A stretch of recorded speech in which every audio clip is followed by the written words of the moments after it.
Hey, have you all come to listen to a story? Well, I've come to tell one too. We're about to start a brand new Korean drama, completely new one. If you've seen this Korean drama, it has only 10 episodes in total. The one line of this drama is, it's about a heroine from an ultra-rich family who receives death threats, and the people threatening to kill her are actually from her own family. She gets scared because of that, really scared, and at that very time the hero arrives as her bodyguard to protect her. Now let's step into the drama. As I always say, even now I'll say it. Subscribe to SS Voiceover. After watching, hit like. And before you leave, don't forget to comment and tell me how the explanation was. Let's begin the story. Right from the start they show America.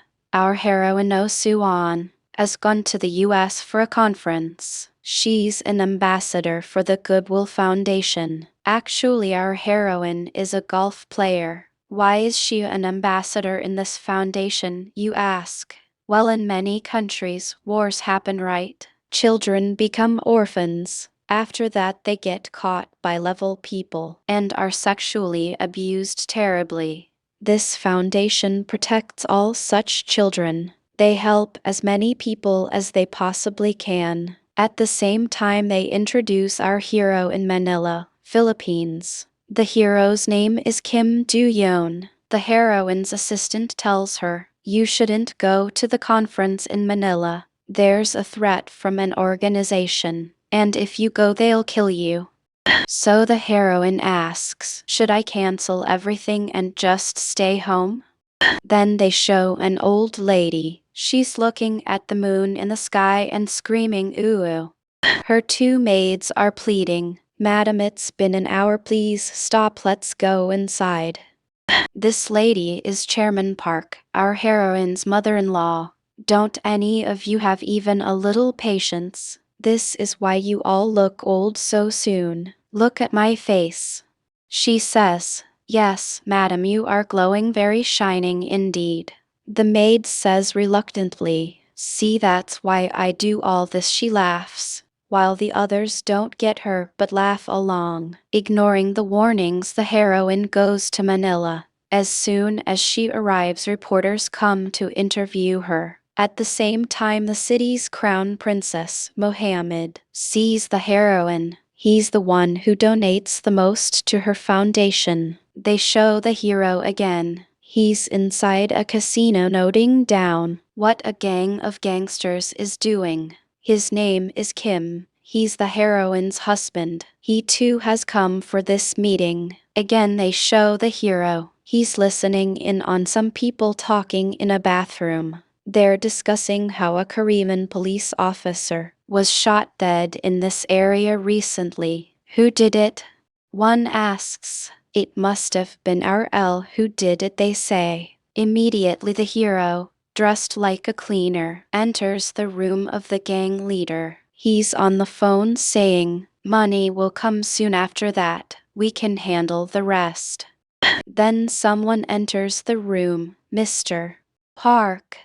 The hero seems to know him well. Seeing him, the hero is shocked, totally shocked. "Hey, get out quickly." Others shout at the hero. He leaves the casino. Outside he gets a call from Park. "I'm in Manila, you've been here for 3 months, right? How's your friend Joy?" he asks. Then they reveal something. Actually, his friend was stabbed to death 3 months ago. At that time the hero tried to save him, but the killer threw him aside and escaped. Before leaving, the killer said, "The flower shop delivery is done."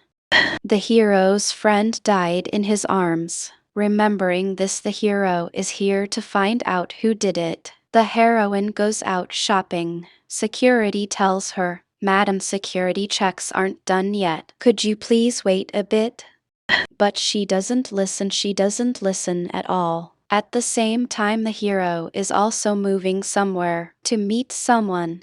He's actually going to the same place as the heroine, but he's watching someone else. Suddenly someone interferes and people escape. When the heroine finishes her work and steps out, someone takes aim to shoot her, but by mistake they shoot the girl next to her first. Then they start shooting at everyone. The heroine is frozen, completely frozen. The hero, who was observing, tries to shoot the attacker, but can't get a clear shot. He runs, grabs the heroine and hides her. I'll count 1, 2, 3. When I say so, run from here, he says. He covers her as bullets fly everywhere. Petrol starts leaking from a car, and soon the car catches fire, bursts into flames. The hero puts her in her car and drives away at full speed. The car finally stops after a long chase. She asks, "Who are you?"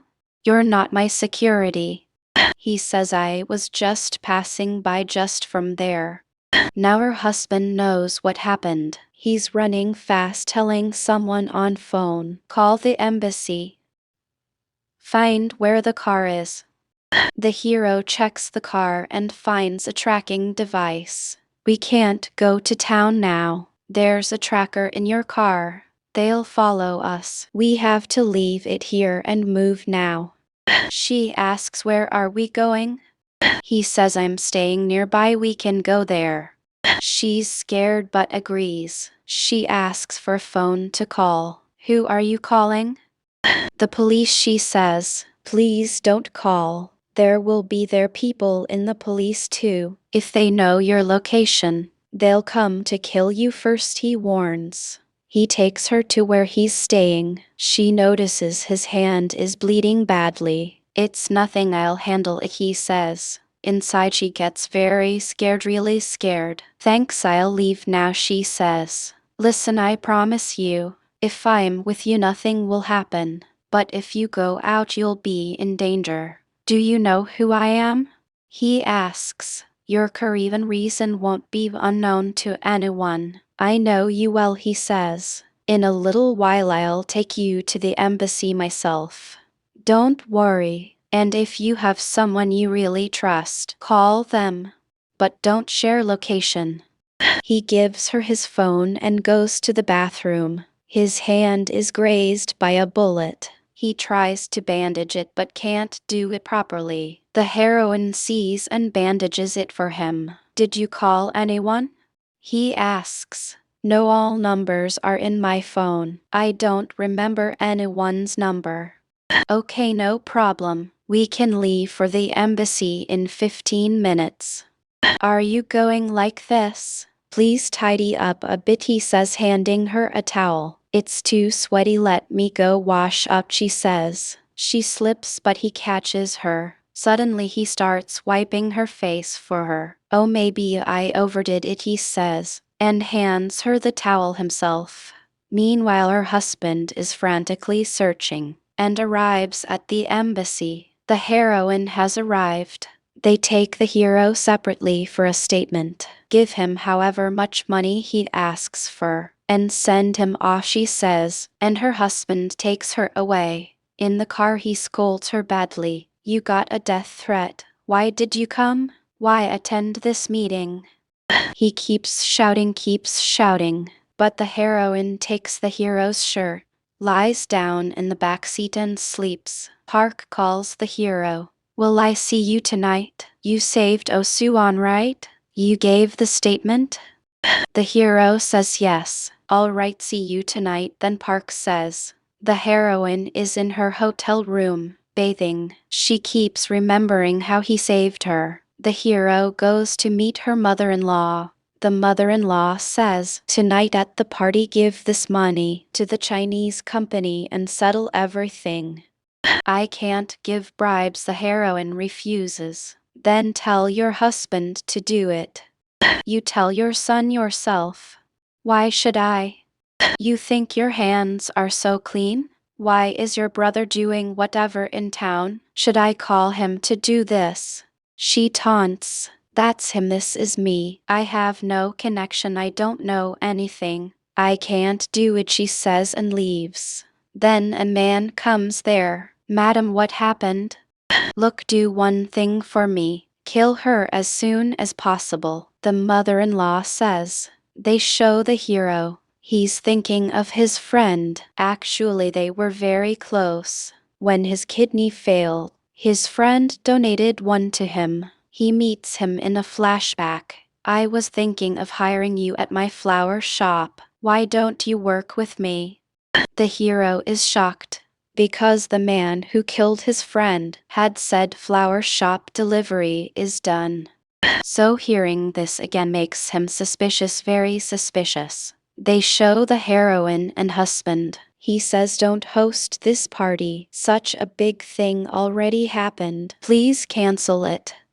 But she refuses, stubbornly, completely refuses. Then she holds a press conference and says boldly, yes, a big attack happened to me, but I'm fine. No matter how much they threaten me, I won't be scared anymore. I'll do what I want to do. No one can stop me. But her husband doesn't like this at all. Meanwhile, the mother-in-law angrily throws things and shouts, why is she torturing us like this? Then a little boy and his mother arrive. The boy, Andy, talks sweetly to the heroine. Seeing him, she remembers her own son, whom she left behind. The boy cries, don't go, Mom. Don't go. Her friend or cousin asks, are you okay? You were so scared, right? No, I'm fine now, I'm okay, the heroine says. She and her husband get ready for the party. As they enter at the party, Park introduces someone. From now on, he will be your security guard. It's none other than our hero. The heroine is completely shocked. She freezes. And with that, the first part ends. Let's watch our second episode. When the second episode starts, what they show is our heroine's mother-in-law. Her maids are running frantically towards her. What's the problem? They find out someone has been murdered. Who was killed? What happened? No one knows yet. Oh my God, who did it? Who was involved? They're all asking anxiously. The police arrive and question the maids. They ask if there was any connection between the victim and the bodyguard, if the two of them were lovers. The maid says, oh no, I know nothing like that. This must be some wrong rumor. There's nothing like that at all. The heroine's face is completely covered in blood, and the hero is just watching her silently. Then again, they show the old scene. They bring the hero and introduce him. From now on, he will be your new bodyguard. The heroine is just shocked looking at him, but the person introducing him says he's an ex-police officer, currently unemployed. Not only that, he's the one who saved you today. So, seeing his capability, we can use him as our bodyguard. He says, I've already hired him. Immediately, the husband says, good, okay, pats him and walks away. But the heroine keeps looking at him strangely, and the hero also looks back the same way. The heroine and her husband are today's chief guests. If you see both of them, they're gifting a very costly necklace for the foundation today. Not only that, Mohammed, the Crown Prince we saw earlier, he says, I'll donate 5 million during this foundation meeting. Now they show the heroine's backstory. If you see the heroine, she was born into a very poor family. Not only that, her mother used to work at a golf course where the rich played. Their only dream was to make their daughter a great golf player. You see my mother being hit here, right? This is none other than my future mother-in-law. What to do? My mother worked as a maid. They were the employers. That's the big difference between them. This is my father-in-law. He also lives under my mother-in-law's control, so he can't stop anything or say anything. Now you must be wondering, why are they hitting my mother? It's nothing big. My mother addressed her as Madam. That's why they're hitting her, because she should only be called Vice Chairman, not Madam. That's their big condition. You see this man, right? Do you know who he is? He is my mother-in-law's secretary, lawyer, and right-hand man. From a very young age, because of my mother's bitterness and my own dreams combined, my only desire was to become a big golf player. After that, I stopped my school education at 15 itself and joined work there. After that, I used to practice all night. But for my mother, I had to become a girl player, earn a lot. That was her only goal. The heroine has a brother too, because the heroine became Korea's best golf player at 15 itself. She got a chance to go to the US. She returned to Korea only after 12 years, and not without reason. She won almost 20 tournaments in about 10 years. But in a few days, what does her mother do? She starts gambling using her daughter's talent. My daughter earns a lot now. I'll repay all debts. She borrows and gambles. So now, the heroine has no attachment left with her mother. Again, they show the present. What happens in the present? The heroine is speaking on stage. Mohammed, who said he'd donate 5 million, says, because of the attack on her, he'll donate 30 million to the foundation. Another thing happening here. A friend brings a little boy and signals to the heroine's husband. What does the husband do? He says, guys, don't come behind, stay here, and says everyone is busy at the party, and he goes somewhere alone. That girl also goes. We don't know why they're going. The little boy comes to the heroine and says, Auntie, where did my mom go? I'm feeling sleepy. Immediately, the heroine starts searching for his mother. Because the heroine goes, our hero also goes behind her to support her. One person is trapped. You might think they're having an affair, but the heroine catches and confronts them. The friend runs quickly and says, Vanessa, it's not what you think, nothing like that. After seeing everything, the heroine says, What? Nothing like you think? Aren't you ashamed? So many people are here for the party, and you choose to do this in such a place. Why are you doing such disgraceful things? She's shocked and asks, Did you know about this from before? Your son is looking for you saying he's sleepy. Please leave from here first. The friend keeps asking, Since when did you know this? Now that's very important for you? Respect, leave from here. Saying this, the heroine quickly leaves from there. When the heroine comes outside, even though she spoke boldly inside, she feels a little emotional. She's also a woman, she'll have feelings, right? The hero understands this well. He goes and confirms with her. Did something happen? Your face isn't right. Before her, he's already worn a navy coat and is ready. Extending his hand, we have to face everyone with a smile, he says, and the heroine holds his hand and goes. However much difficulty is in her heart, she goes with him, dances with a smile. Poor thing. Two ladies are now walking inside with a strange expression. Seeing that, the hero confirms again. Hey, is that the one from the golf club? They've come to see the old lady mother-in-law. Both of them already seem to know everything about that old lady. You leave from here, they say. The heroine says, I need to talk to you a bit.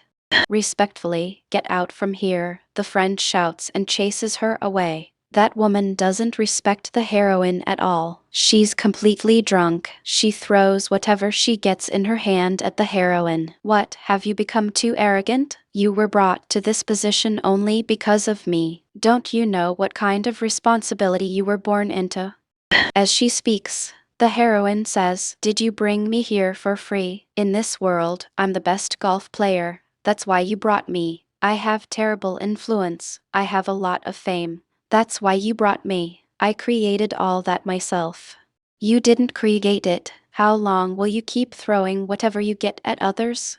Saying this, she starts breaking everything in the room. You think you know everything now, right? Then why haven't you divorced my son yet? Shouldn't you divorce and leave? She asks this question. The heroine says, What position I'm in now. This is my hard work. I'll definitely not leave this. I know very well how much money you've stolen from this foundation. So, stay away from this foundation. Don't even dream about it. I won't leave all this to you. Saying this, the heroine starts fighting. Go away, I won't leave you alive for long, the woman says, filled with murderous rage. The heroine leaves from there. The heroine is drinking heavily and thinking. In 2011, in Africa, she saw her husband for the first time. After that, within a few days, he proposed and asked to marry her. After that, to talk about marriage. The mother-in-law had called the heroine, her brother, and herself. After coming, do you think they'd leave it? They say, I inquired about your mother. She gambles terribly, right? Then how did you go to the US and become such a big golf player? The heroine says, I became because of my talent. With your talent? Are you saying sponsors sponsored you? The brother says, you also sponsored us, madam. Oh, I see. Without money, nothing happens here. Now I understand how you became a big shot. She says, so you're indebted to me, right? The heroine says, no, that's my talent too. If I didn't have talent, how would you sponsor me? Saying this, she shuts her up. Even then, they take her brother and make him sign many agreements. Not only that, they say, we've sent your mother out of this town. You have to tell your sister yourself. The brother hesitates a bit, but we're not shown what he said.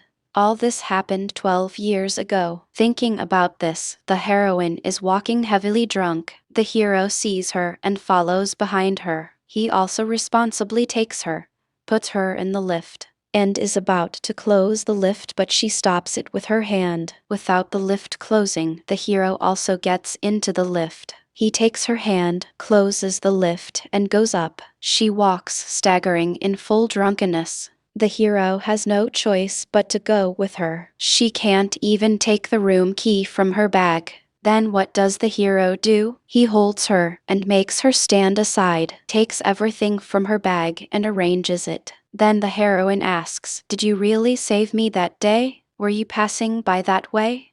The hero doesn't answer that. Meanwhile, the heroine drops a bombshell. Tonight, can you stay with me?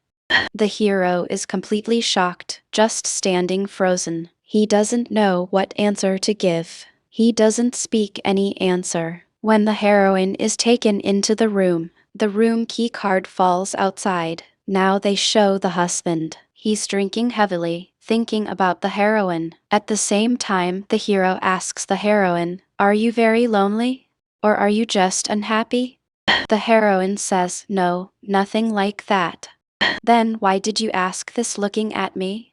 The hero asks, just felt like asking, that's all, she says very simply. Then the husband comes and knocks on the door from outside. When the hero goes to open the door, the heroine says, please don't open the door. The key is outside, let's take it and go in. At that time, Park comes running. Sorry, sir, madam is drunk. She drank a lot. Don't know what tension she's in. She forgot the key downstairs. I'll give it. Saying this, the husband, who is also completely drunk, says, oh, is that so? Okay, and leaves from there. It's thundering and lightning terribly. Both of them are standing watching the thunder and lightning. But after that, what happened between them? They don't show us, leaving it as a twist. Without saying or killing, the husband alone leaves for Hong Kong the next morning. When we see the hero and heroine the next day, how are they behaving? As if saying, I won't ask you anything, and you also don't ask me what I said. Let's stay like that.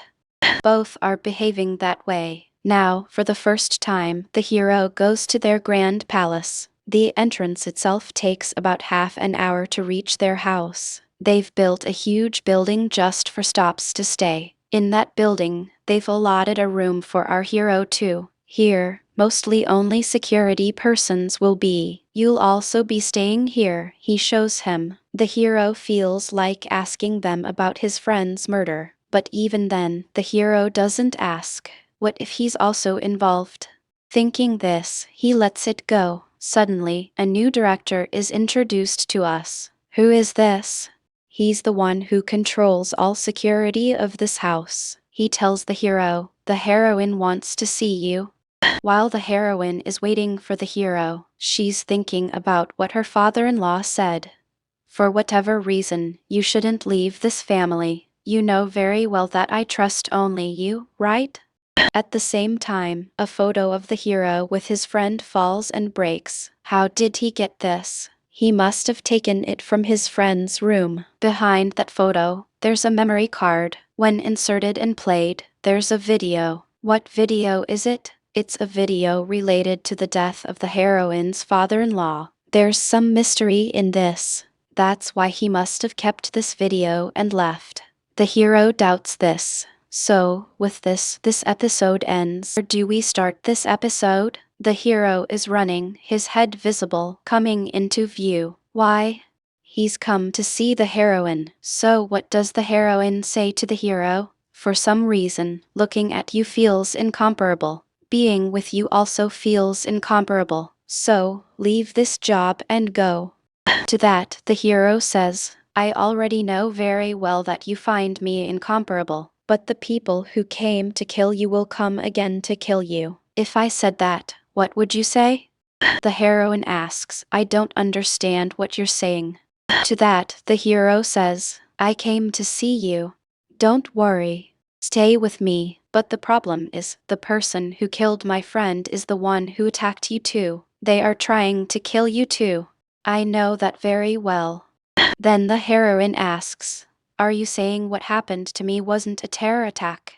Yes, what happened to you was not a terror attack. It's your own family members who are trying to kill you. Also, a killer missed his target once. He will definitely come back. This will happen to you again.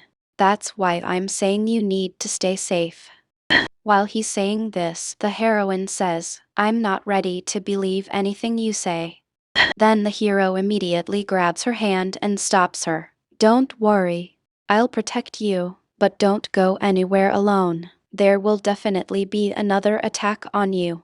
The hero thinks about what happened 2 years ago. He and his friend finished training and were returning when the commissioner called him aside. What does he say? I'm putting you in charge of protecting the president of this country. You have to watch over him. Who he meets, who he talks to, what they talk about, what they do. You have to report everything to me without hiding anything. When our hero hears this, he hesitates. Do you understand what I'm saying or not?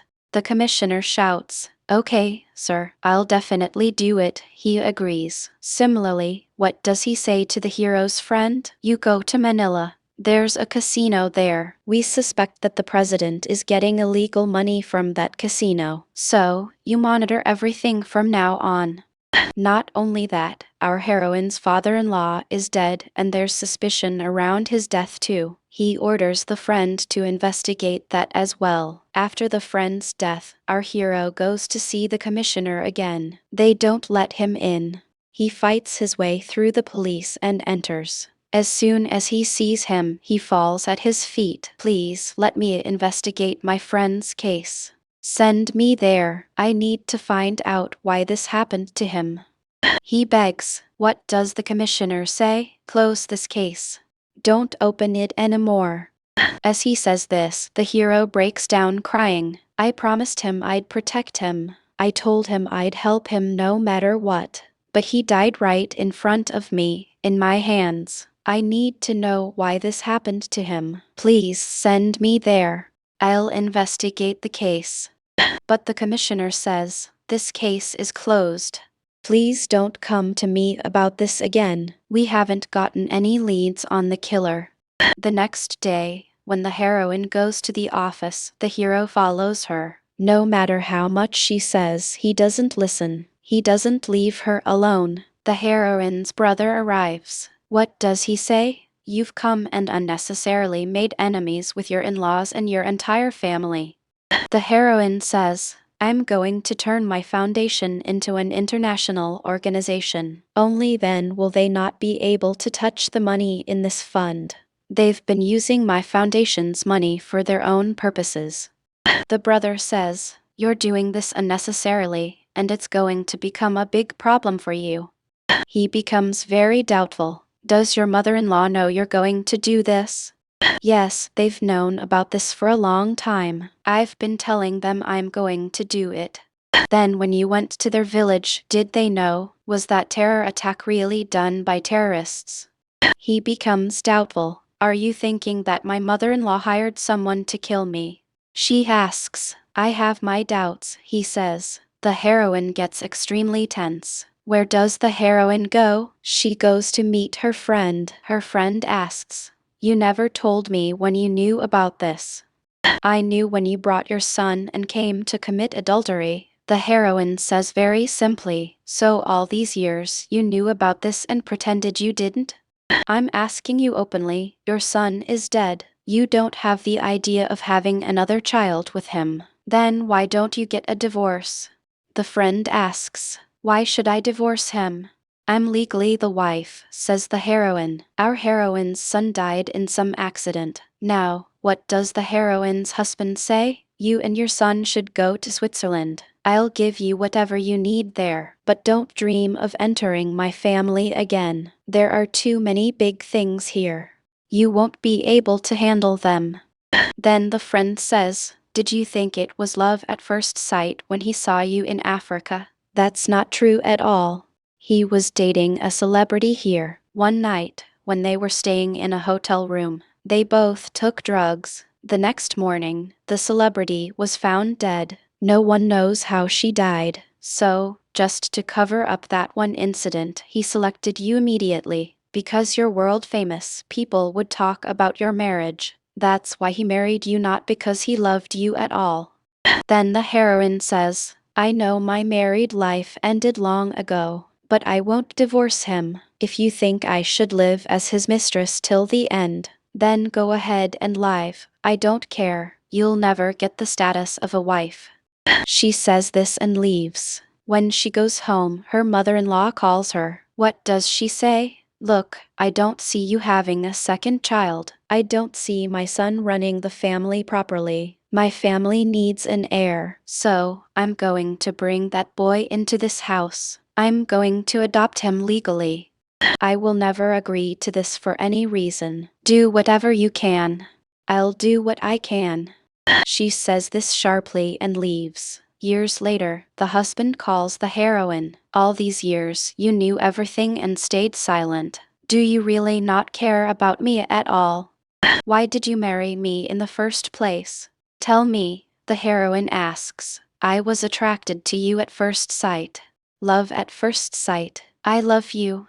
Even now, I love you. I won't let you go for anyone. No matter what happens, I won't divorce you. You are mine alone, he says. First, send her and her son away to Switzerland or America or wherever. Then we can talk about everything else, the heroine says. Okay, I'll talk to Mom, he says. Can't you even do that?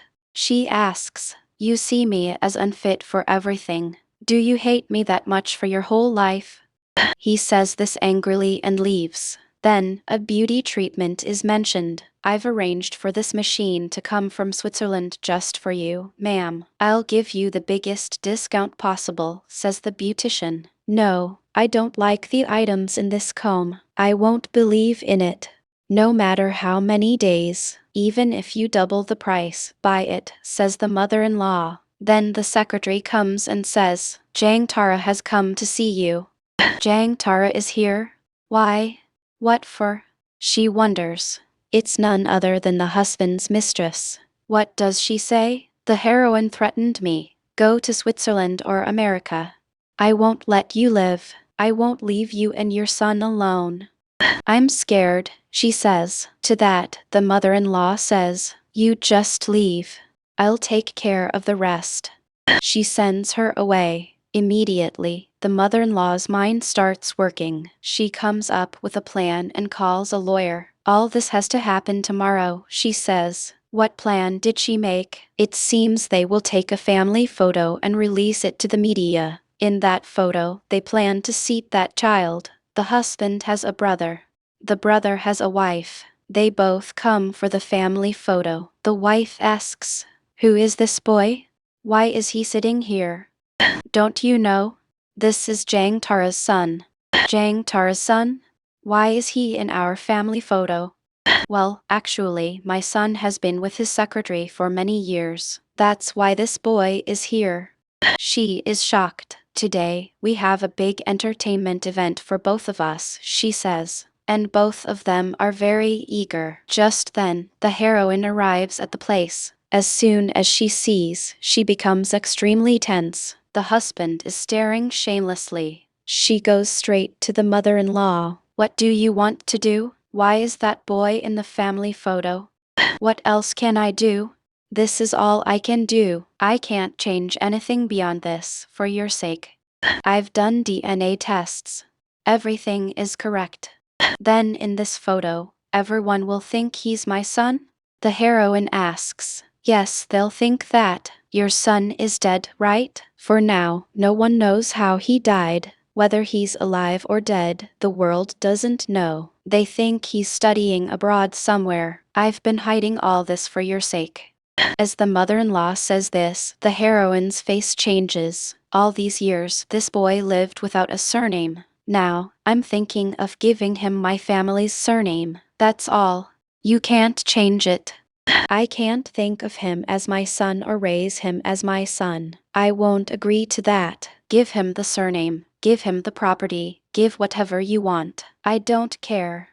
We're not giving any announcement to anyone. Just this one photo. This one photo won't change much.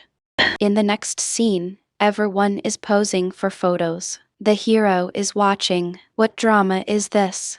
What's happening? He says. Soon, the secretary comes and says, "Ma'am, the media has leaked news about your child's death. We don't know how it came out or who tipped them off. I don't know what you'll do. Somehow, control this news," she says. The heroine goes home to check. When she goes home, they're cleaning her son's room. They're throwing away all his things and bringing Jang Tara's son's things. The mother-in-law ordered it. Our heroine sees this and becomes very tense. She says she can't do anything. Don't call me. Don't look for me. She tells the secretary and leaves. The hero gets a call from the secretary. The heroine left angrily. See what's happening, he says. Immediately. I'm coming now, the hero says and leaves. He quickly takes his car and stops it right in front of a vehicle. Inside, the hero sees her and runs quickly. He jumps into the car and sits down. The heroine shouts, "I need to be alone. Respectfully, get out. Think of me as not being here." "I won't get out," he says. For a long time, she walks alone on the beach. He walks at a distance behind her. In the car, everything is fixed, shoes are worn. The heroine watches all this. Then the heroine asks the hero, "What you said that day until now, I haven't believed anything. But bring solid proof, evidence. Then I'll definitely believe you." "I'll definitely bring it, ma'am," says the hero. "Until then, be my bodyguard. I don't have a problem, but I won't trust you either. Let's stay in a guest house instead of going home," the heroine says. When they look, her husband is already there waiting. "I knew you'd come here. That's why I came. In all these years of marriage, this is the first time we're both here together," he says. She doesn't speak. She stays silent. "Are you thinking of divorce? Or are you thinking of having a second child? Why are you like this?" He asks. "You married me just to hide your mistake. That's why I'm not interested in this marriage or this life," she says. Then he starts forcing himself on her. "You and I must have a second child," he says. "I don't like it. I don't want it," says the heroine. "I'm your husband. I'll do what I want," he says and forces her violently. Then the hero sees this. He runs and grabs him from behind. "Please, sir, please don't, sir," he says, but the husband doesn't stop. "Respectfully, let me go," he says, and then he lets go. The hero also says, "Please forgive me, sir. I had no other way. If they had gotten hurt, it would have been a problem for all three of us." The heroine says, "Now take me home." The heroine doesn't speak. The hero doesn't ask. Both remain silent in the car. The next morning, Jang Tara goes to an apartment. A guard is there. No one else, only the husband is inside. We can't let you in, ma'am. Hey, this isn't new to you, and it's not new to me either. I know everything. Let me pass, she says and goes in. Inside, she sees him with another girl. She wakes the girl up, respectfully. Leave from here, or else I don't know what I'll do. Who are you to ask this? The girl asks. I'm his second wife. Get out of here, she scolds. He doesn't care. He casually gets up. She also casually asks, your wife said she won't have a second child. Does that mean she won't be with you alone? She pushes him, and he leaves. They show the hero. They take him and show him CCTV cameras, security guards, how they're trained, etc. Then the hero also starts fighting. He fights superbly with everyone and finishes them off. After all this, he talks to the commissioner. The hero asks, who was that little boy in the family photo yesterday, sir? Stay out of all this. Figure it out yourself.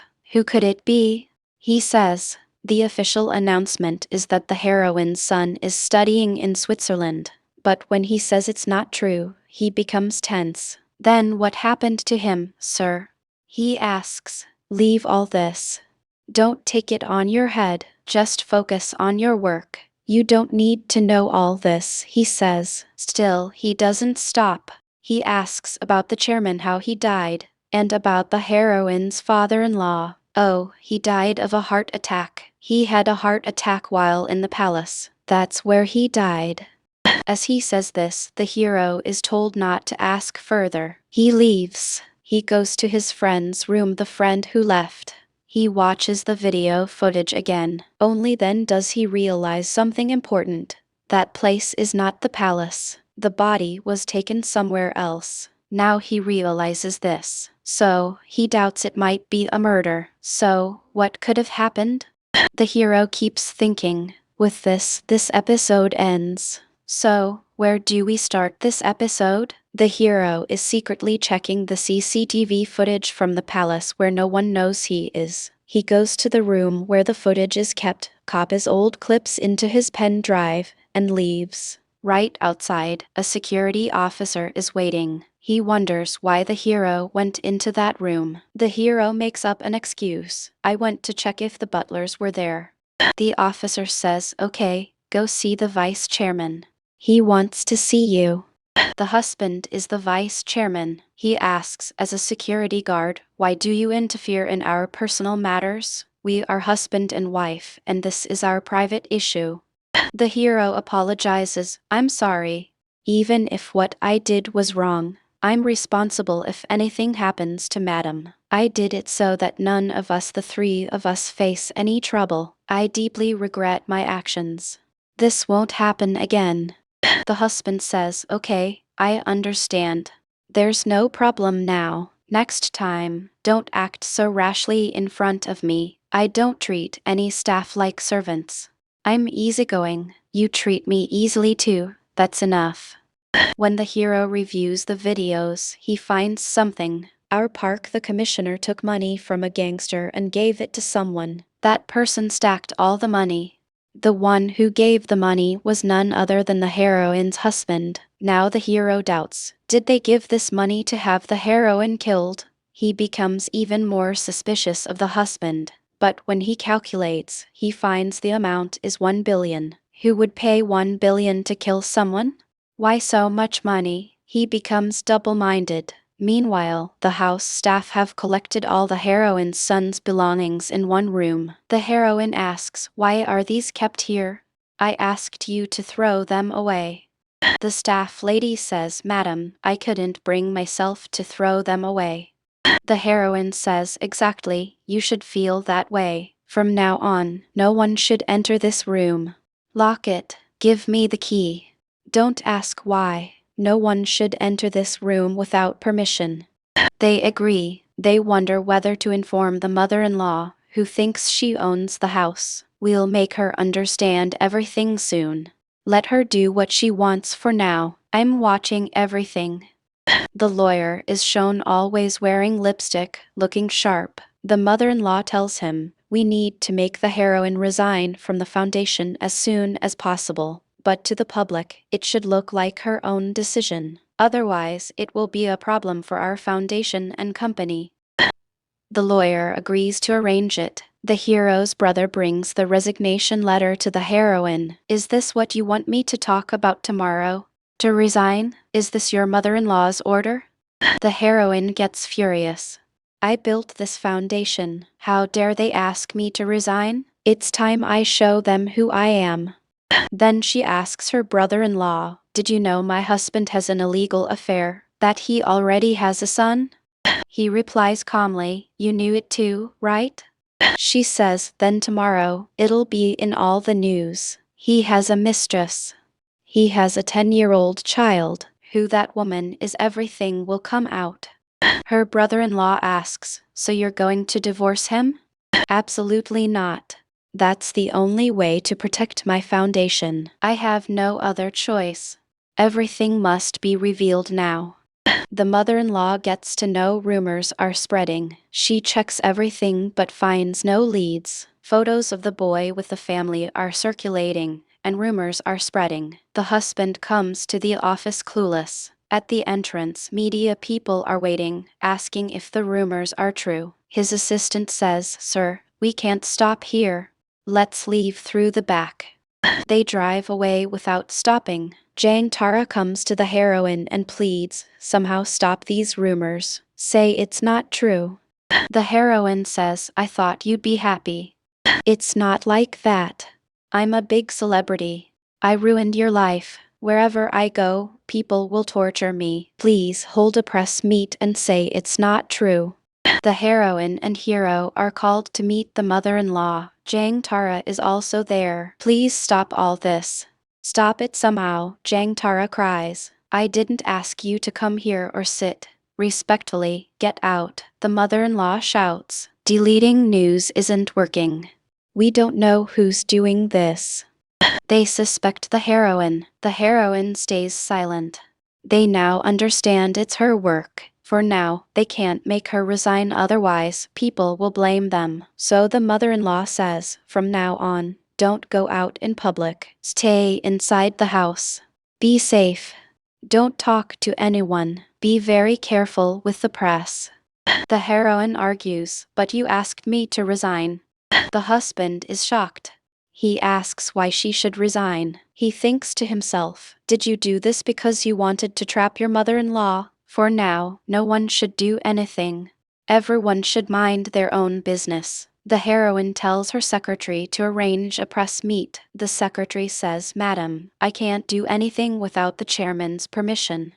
Don't worry. Arrange the press meet, then inform them. I don't care.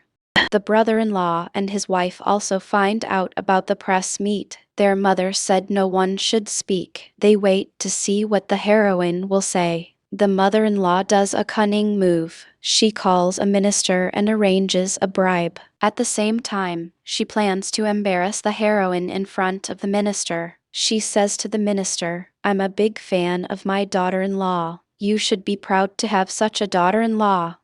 They praise the heroine. The heroine excuses herself to go to the restroom. The mother-in-law says the restroom is nearby.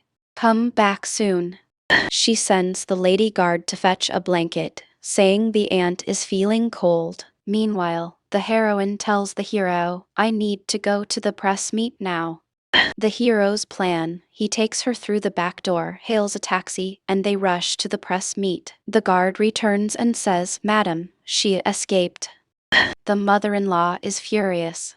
The minister is embarrassed. There's total chaos. The hero and heroine reach the press meet. On stage, the heroine says, all these years you've supported me. I know you're suffering because of my personal problems. I'm grateful for your love. But my husband hasn't done anything wrong, as you all think. That child is not my husband's. Everyone is shocked. The mother-in-law runs to turn off the TV. The heroine continues, some things can't be kept hidden. I had no choice. My husband is suffering because of such talks. That child is not my husband's. It's the child of my father-in-law and that woman. As soon as she tells this lie, the mother-in-law smashes the TV. Don't ask me anything more about the dead, the heroine says and leaves. Jang Tara holds her head and cries, "What have you done to a 70-year-old man?" She cries to her mother. The brother-in-law and his wife laugh uncontrollably. They never expected this. They wonder how their mother will react. The husband is tense. They laugh, thinking their mother has been given a counterattack. Why would the heroine do this? Because if she said the child was her husband's, people would talk. But now, since she said it's not, there's no need for divorce. That's why she did this. The mother-in-law calls the heroine. She just stares at her. "I called you for one thing. Do you think you've won? That you've done everything superbly? That you've taken revenge? Everything you do is for yourself. I'm telling you this as advice, a warning. After this, whatever happens, you'll have to face it yourself." The heroine replies, "Let me tell you one thing. I've worked more for this foundation than your son. I know every detail of your embezzlement. If you trouble me again, I'll hold another press meet and expose everything to the world." She threatens her. The commissioner scolds the hero. "How dare you take her alone in a taxi? What if something had happened?" The hero apologizes and stays silent. The lawyer meets the hero for the first time. "Are you the new bodyguard?" "Yes, sir. I recently joined." A few days later, Jang Tara comes with her son to the house. The mother-in-law says, "I called you to introduce your stepmother-in-law." The heroine gets angry, but maintains respect. She says, "Elders should be respected. She's my mother-in-law too." She gives a counter-response. The mother-in-law's face turns pale. "Anyway, this boy is now the heir of this house. He'll stay here. Show him the house." They send the heroine along. Jang Tara says, "From now on, call me Mom." As soon as she says this, the mother-in-law gets a shock. The heroine shows them the house and gives them a room. They move around the house freely, even dining together. She says, "You should have raised your son quietly in your room. Remember, you're always in my sight. I don't know what I'll do to you." She threatens her. The heroine asks the hero to talk privately. They go jogging. She asks, "Do I look like a madwoman to you? Do you think I'm acting crazy?" The hero says, "I wonder why you're going through so much trouble, risking your life for money." The heroine reveals, "My father-in-law, before he died, took my palm and said, 'Something is hidden. When the time comes, it'll come to you. You must never divorce under any circumstances.' I promised him." The hero says, "No matter what, nothing is more important than your life." Until now, the heroine thought the attacks on her were terrorist attacks. The hero says, "My friend left a video for me. In it, your father-in-law didn't die in the palace. He was brought from somewhere else. The person behind my friend's murder is also behind your father-in-law's murder, and the attack on you. Even though I wanted to investigate, they stopped me." The heroine is shocked. "Are you saying my own family is trying to kill me?" The next day, the heroine is invited to dinner by her brother-in-law and his wife. They offer her wine worth 150 million. The heroine smashes it. "Don't worry. We have costlier wine in our house." They humiliate her, implying she came from a poor family. Her assistant Daniel says, "Madam, we have even costlier wine." He adds fuel to the fire. At night, during dinner, the brother-in-law's family is in the cosmetic business. They want to partner with a Chinese company and want the heroine to help. The heroine always refuses, but here she can't speak up. The mother-in-law says, "How can a celebrity like my daughter-in-law not manage?" They pressurize her. The next day, the heroine says, "I'll set you up." She gives a huge amount to their company in the name of help. She makes it look like the mother-in-law did it. So the mother-in-law is forced to come to that event. The heroine and mother-in-law arrive wearing the same dress. Reporters ask them to pose together, hugging. The mother-in-law's face shows discomfort. At the same time, security guards are training elsewhere. One guard is beaten up. The mother-in-law calls the hero. The hero is already there. He throws the woman down and kicks her. Let's lift her up, he says, but then holds her tightly. Don't push. Hold her for a while. You smell really nice. I like men who smell like this.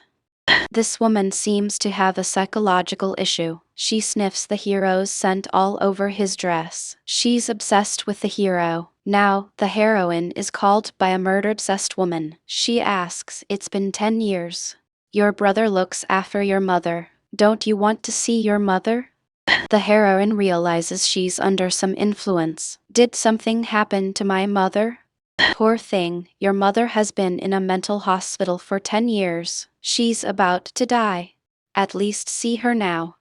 The next day, her brother takes her. The hero goes too. He says, "She won't recognize you. She doesn't even know me. This was the chairman's order. I had no choice." Only the heroine enters the room. After a while, a terrifying scream is heard. The hero runs inside. With this episode ends. Leaving a comment. Story begins, pace shifts, seeing where we are cutting to in this episode. Right from the start they show 1998. Our heroine is running home with just her head visible. What happened, you wonder? 3 men, like thugs, are following her. Turns out it's no one else, they are the people her mother borrowed money from for firecrackers. As soon as she says this, her mother runs and hides. Tell them I'm not home. Even if they hit you, say I'm not here. She instructs, and as soon as these men arrive, what do?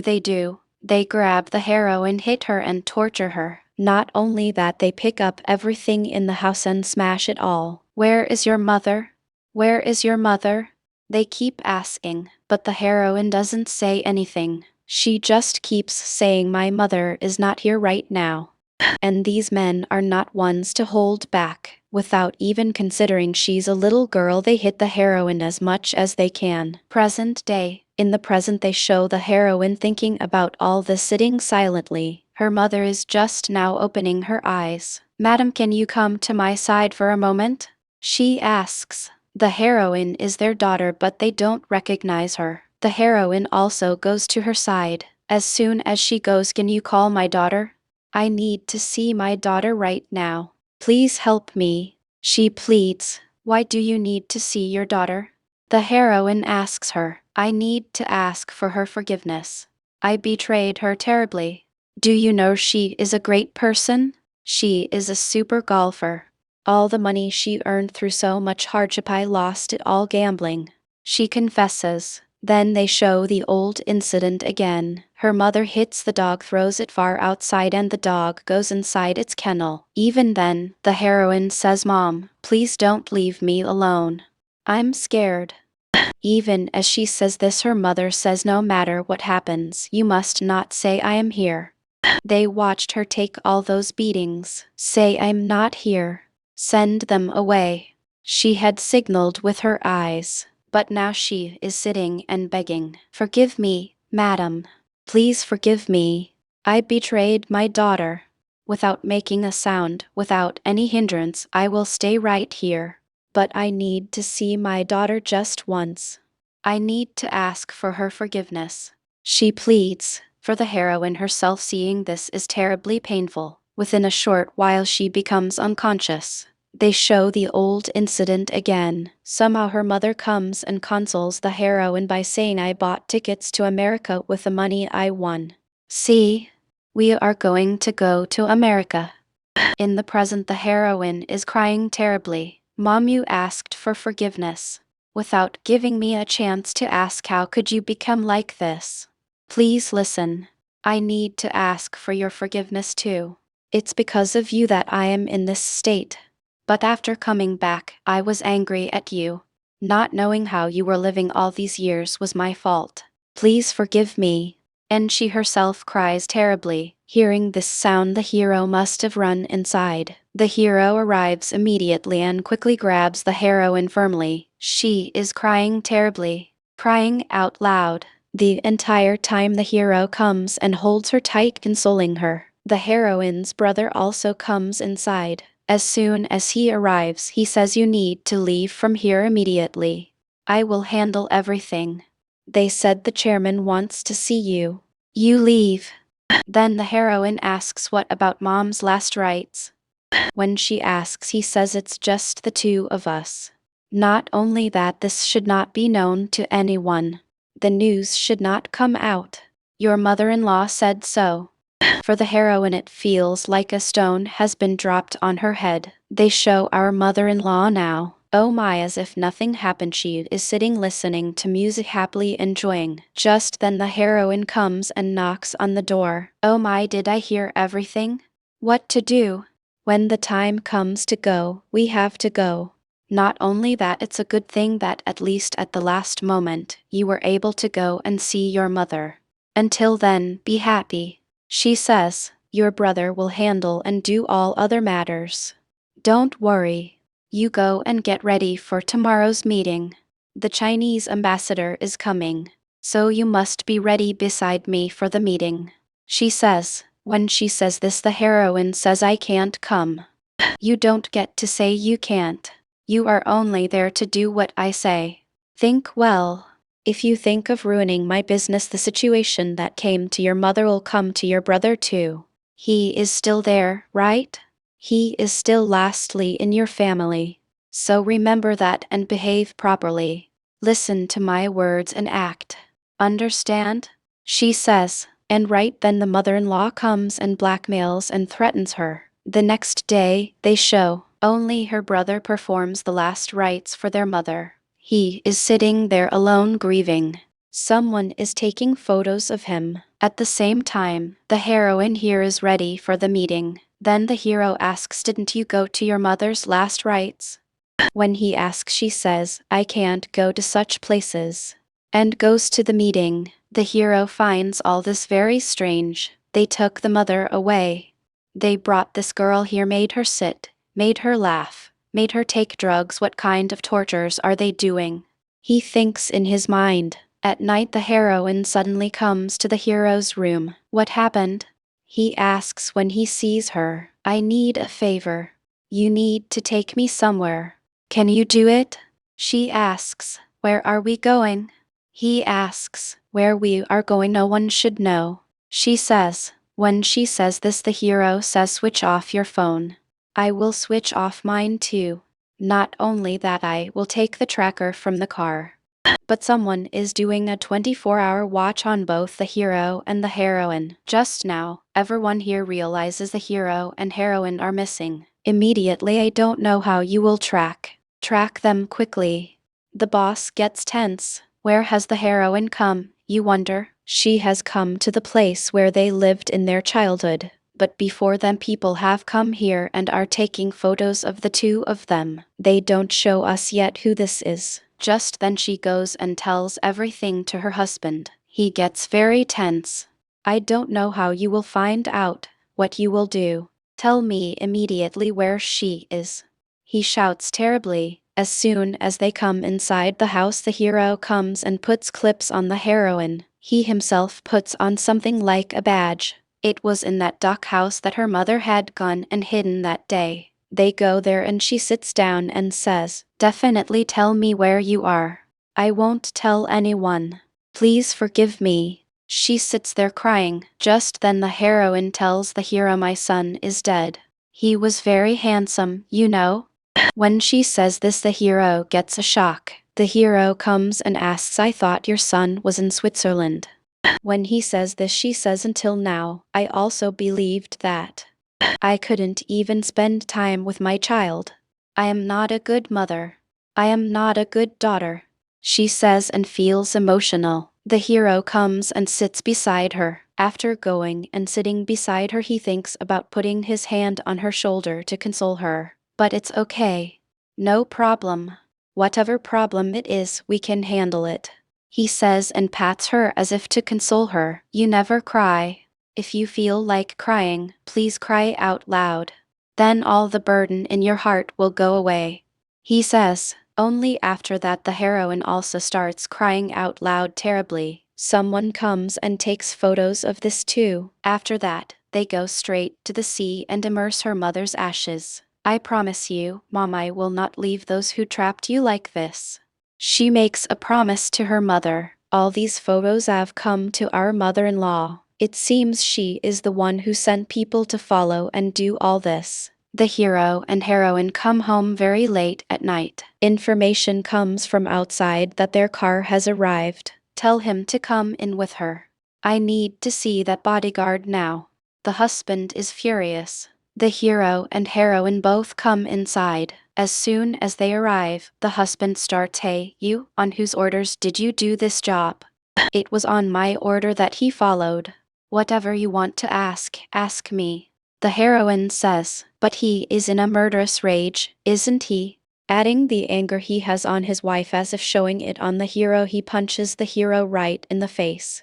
This bastard is behind all this. He shouts terribly at the hero. The hero comes and doesn't say anything. Just says, "Sorry, sir. From today, you have no job here. I'm firing you." He says, "The mother-in-law, you see what she does?" She calls him separately and talks. "Why did your new bodyguard do this? You did a full background check and hired him, right?" She asks, "Yes, madam." "You don't need to worry about him. It's because she said so that he must have done that. Other than that, nothing. Please don't come and do anything with his job." He says. At the same time here the heroine comes to see the hero. "Hey, what happened?" She holds his hand and pulls him. In the same way our hero quickly pulls her into his room. With the heroine he says, "Are you okay? Did you get hurt badly?" "I came just to ask that." Then the heroine asks him, "You yourself shouldn't be my boyfriend?" The hero is shocked. "Why are you like this?" "I don't know. You are hurting yourself. At all times, you are living only in your hardship. That is painful for me to see," says the hero. To that, the heroine says, "I need you too. I need you a lot. But I have one condition. You have to prove to me. Bring me proof that will make me believe you. After that, I will come and tell you why I need you. That is my father-in-law's death, your friend's death. After that, if I said that the people in this house are trying to kill me, bring proof for that. We can talk about the rest later," she says. Here, the mother-in-law calls her son and flatters him. Looking at all this he can't bear to watch. "Why are you doing this?" he asks. "When he asks your wife went and came back from her mother's last rites. Why are you worried about her? That is, you are only thinking whether she went with some other man, whether her reputation will be affected. Are you mentally okay?" She says and scolds terribly. "Park, you go straight and apologize to him and tell him his job is gone." She says. This mother-in-law seems to be planning something else. What she says is, "Didn't your wife say? No matter what, I will not divorce you." If she doesn't divorce, then she will definitely leave this house and go out, she says. He himself is terribly shocked. At the same time the hero shows the heroine the video of where her father-in-law's dead body was. "What the world knows is that your father-in-law came home and died of a heart attack. That is at the Grand Palace. But he died somewhere else. They brought his body here. On the commissioner's orders, my friend was investigating this case. It was to prevent this truth from coming out that my friend was killed. After that, for what reason they are trying to kill you, I don't know." He says, "If I'm killed, who will benefit and what profit? For my mother-in-law or my husband, what profit will come from killing me?" The heroine says, "We have to find that out now. We can't say there is no profit at all." The hero says. Then the heroine says, "Collect more proof about this. Not only that, that lawyer Han is there, right? The one who is always with my mother-in-law. You note about him and tell me what. I doubt he is doing a lot of things." Exactly as she is about to leave, someone knocks on the door. The hero comes to say, "Hide in this room." Before that, she says, "Come in." "You see who come." "Sorry, madam, I'm leaving." When he says, "No, no, come, I'm about to leave." After that, what he says is, "Your husband sent me on his behalf to apologize." She immediately says, "I got death threats again." I was talking to them about that video and was dealing with them. Let this be a bit confidential. It shouldn't be known to anyone much. Immediately he says, should I arrange some more security forces for you, madam? All that is not needed. The ones who are here are enough. After this, I don't feel like trusting anyone new. She says. As soon as the heroine goes outside, he shouts terribly, what are you thinking and doing all this? If you do this, not only you, even I will be in danger. He shouts. The hero gets very tense. Are the people here really humans or not? I don't know. But still, I have a little humanity left in me. What can I do? That girl needs to do her duty to her mother.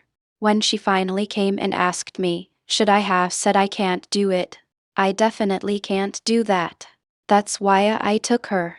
But you have changed a lot, sir. You are not like how I saw you first. Now you have changed a lot. He says, look, everything here is like this. You have to adjust to all this and go. You won't get beaten much, right? He asks. I have no problem, sir. I am okay. He says, what does the hero do? At night, he goes to a casino. The name of this casino is 8-Star Casino. What happens here? Actually, what happens in Manila, right? Taking money and doing contract killing, that kind of thing has happened here too. There is a link between that place in Manila and this place. So all the murders that happened here must have been done using the people here. Not only that, our park is there, right? They say he also has a link to this place. To investigate this, the hero has come here. The hero uses the name of that flower shop to come, but we will check and then let you go. Wait. They say, who do they check with? They check with the boss. That is, they take our hero's CCTV footage and send it.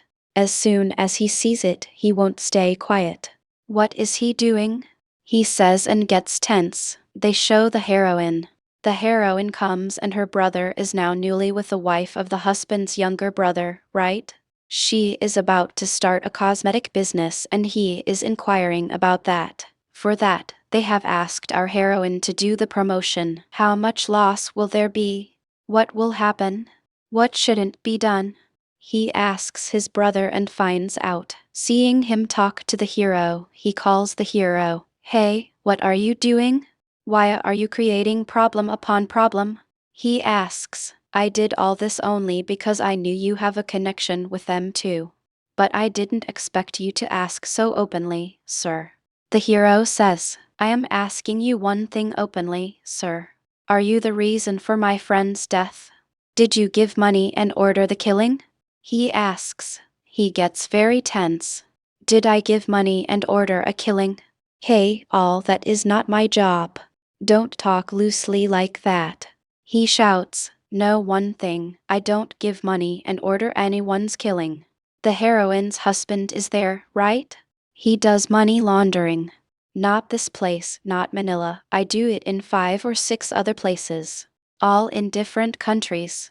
It is because he says so that I do this work. Giving money and killing, hitting those people, I don't do any such work. He says, are you telling the truth, sir? He asks, what else will I do? Why do you think I would give money and have your friend killed? He asks, then the chairman's death, you are telling lies. He didn't even come to the palace. What does that mean? He asks, what are you doing? He gets tense. Yes, when investigating that, my friend joined. So all this is linked. Only if I investigate this will I get the answer. He says, when he says this, what he says is look, you think whatever you want. Think as lowly as you want. I don't care about that.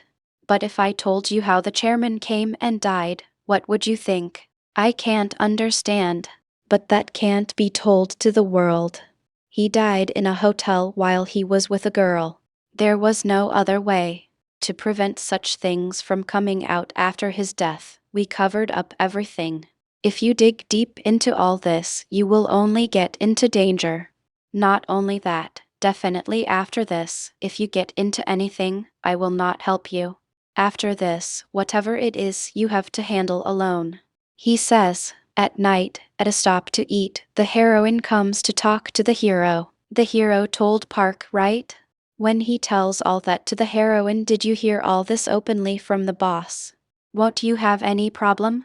She asks. All this has come to my knowledge. If they know that I know, what will they target next? What will they focus on after this? That's what I need. He says. Why are you risking yourself and doing all this work? The heroine asks him. To that, the hero asks in return, why are you risking your life for money to this extent? All children in hardship should be happy. They should achieve what they think. When I was in hardship, I didn't get help. But I want them to get it. I will definitely do that. She says. At night, the heroine can't sleep at all. She is just thinking about the hero, tossing and turning. The next day, what does the heroine do? She promotes a local brand cosmetics. She even acts in ads for it. Our mother-in-law is shouting terribly at her daughter-in-law. If your elder daughter-in-law had so much courage, she would have done this. She should have come and promoted my brand. That was our deal. But because she did this, my brand is launching today. Do you know how much loss there is? She says and shouts. As soon as the heroine arrives, what happened? Why are you shouting so much? I need money. I need to send vaccines to Africa.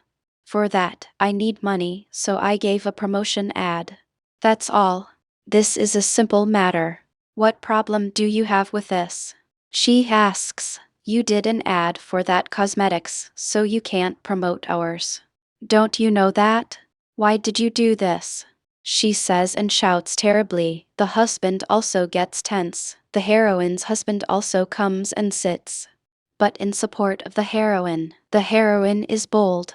So what does she do? I was the one who was supposed to marry your husband, you know. We had gone up to engagement. But before our wedding, an actress he was with died without us knowing what happened. The police didn't even have the interest to find out whose fault it was, what it was. One day, the same situation will come to you. Somehow, I escaped at a good age. She says. The mother-in-law shouts, get out. Immediately, you wretched woman, get up and go. He says and slaps his wife on the head. Seeing that from there, the heroine's husband says, hey, the one who escaped is not you. The one who escaped is me. I should thank God. He shouts, that much only, the brothers clash. You are the big one. No, you are the big one. Oh my, everyone please go out. She shouts, that much only. The mother-in-law gets very tense. Within that, online everywhere news comes that the heroine and her husband are going to divorce. That's why, instead of promoting their home brand, she promoted some local brand for money. News starts coming chaotically. Then the secretary comes and says, Madam, cancel all your programs today. Media people are looking for you everywhere. I can't do all that. I have to go to the office today. She says. Now the husband is very confused. What do you want to do? He asks. I want to help those who don't have. I want to help those who are suffering. That's all. Other than that, I have no other motivation. She says and leaves. She goes to the orphanage and leaves from there. The place the heroine is going to is clearly known to that killer, so he has come and is waiting this time too to kill the heroine. The hero is driving the car. Just then, he sees in the mirror. Small drones come and start dropping bombs. They don't even know how to drive. The hero also drives with great difficulty. With this episode ends. They are attacking the hero and the heroine, right? He is driving the car with great difficulty, but it's okay if just one drone comes. No, a terrifying drone comes to drop a bomb. Even he can't do anything beyond a point. What happens with just one drone? The drone goes under the car and starts lifting the car beautifully. The entire car explodes. Just then, they show who this killer is. It's no one else, it's the security, the one guarding the Heroine Legion. He is the one who has come and is doing this. He takes the vehicle and comes to confirm, are they dead? When he comes to check, everyone is in a state of unconsciousness. Only after that the hero regains consciousness from the unconscious state. He says the car is going to explode in a little while and struggles to open that door. Somehow he saves the heroine and carries her outside. The car explodes. What happens to the hero in this? Car parts come flying and pierce the hero's back. Beyond that, even the hero can't do anything or move. He just faints and falls on top of the heroine. Somehow, an ambulance arrives and they admit both the hero and the heroine to the hospital. The hero is in a very critical condition. What are they saying in the news? They are saying it seems like a terror attack. This legion comes here, starting as if he's security as always. But he stands guard watching over the hero's surgery. The doctor says his surgery is over. There was still 1 inch left. If it had gone down, we definitely couldn't have saved him. Because his lungs are already a bit damaged. So, whether he recovers or not is in his hands. Hark is calling Legion. Watch the hero carefully until his eyes close. Call me as soon as he opens his eyes. Oh, you wretched man, you gave the responsibility to him and left. The husband has come to see the heroine. Luckily, they didn't get a big injury. It must be God's will, the doctors say. They only have minor injuries. Nothing to fear. But the 2 bodyguards are injured badly. When he says that, she says, I understand everything. You leave first from here. Just as he is beside her, the heroine opens her eyes. What does she do? As soon as she opens her eyes, she asks what happened to him. No, I asked what happened to those 2 bodyguards, she says, changing the topic. Immediately, he says, both are alive. Both have had surgery. Other than that, no one is dead. Okay, what's in the news? What have the media written about me? When she asks, you rest silently now. By God's grace, you somehow survived. That's what the doctor said. Be happy that your life is not in danger. Use some time and rest well. I will handle everything else. I'll go talk to them. And he leaves. At the same time, they show outside the hospital, full of media people asking question upon question. Assistants are standing and answering. Right now, the heroine needs to rest. They are not in any major danger. At that place, we see Jang Tara and her mother have come. What is Legion doing?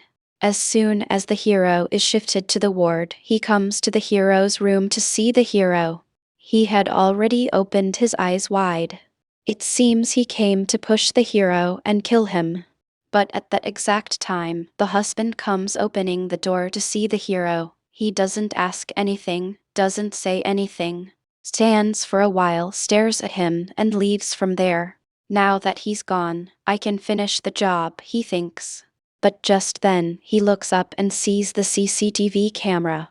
Because there is a CCTV camera in the room, she can't do anything. She goes outside and calls someone. The mission has failed. Just then, they show Jang Tara and her mother. Her mother is not sitting idle. She drags a reporter and brings him. This is my daughter. She also lives in that house in the Grand Palace. Do you know? Immediately, he gets interested. Is that so? What is their relationship? He starts asking questions. Leave all that. We have come to see the people admitted in the hospital here. When we go in, take photos of us in various poses, her mother says. To that, he says, right now, you both give a pose, I'll take it. Then her mother says, why, do I have to tell you your job? It shouldn't look like we both gave a pose. It should look like we are walking naturally. It should look like we gave a pose casually. Understand? And they leave. These 2 go as if they went to see the injured. They give a terrible pose. Her mother also says, smile well, give a nice pose. Only then do we understand. Oh my, don't smile, he says unknowingly. Then make a sad face. But keep your face looking a bit nice. They say, if the mother is a half-mad person, the daughter seems to be fully mad. She gives poses exactly as her mother says. The police commissioner has come to the Grand Palace here. That is to see the mother-in-law. How can such a thing happen to the extent of using bombs to kill? Do you have any responsibility at all? What are you all looking at? The mother-in-law is shouting. Immediately, the general commissioner says, "Oh madam, please don't get angry. However it is, I will give my life and definitely catch the killer who tried to kill. Definitely. We suspect there might be a terror attack in this too. I will investigate very tightly and soon tell you who tried to do this." After that, Lawyer Han, what is he doing? He takes him separately and gives him a cover full of money. After giving it, he says, every time an attack happens on her, their share decreases from 50% to 10%. Please do this quickly. Do it as if it's between you and me. Whatever happens in this, if you get any information, tell me first. The heroine comes to see the hero to his room. But there is another bodyguard there. The hero's bed is empty. The hero is missing. At the same time, we see the hero is outside meeting some girl and taking a pen drive from her. What is the husband doing? He calls Park. How is the case going?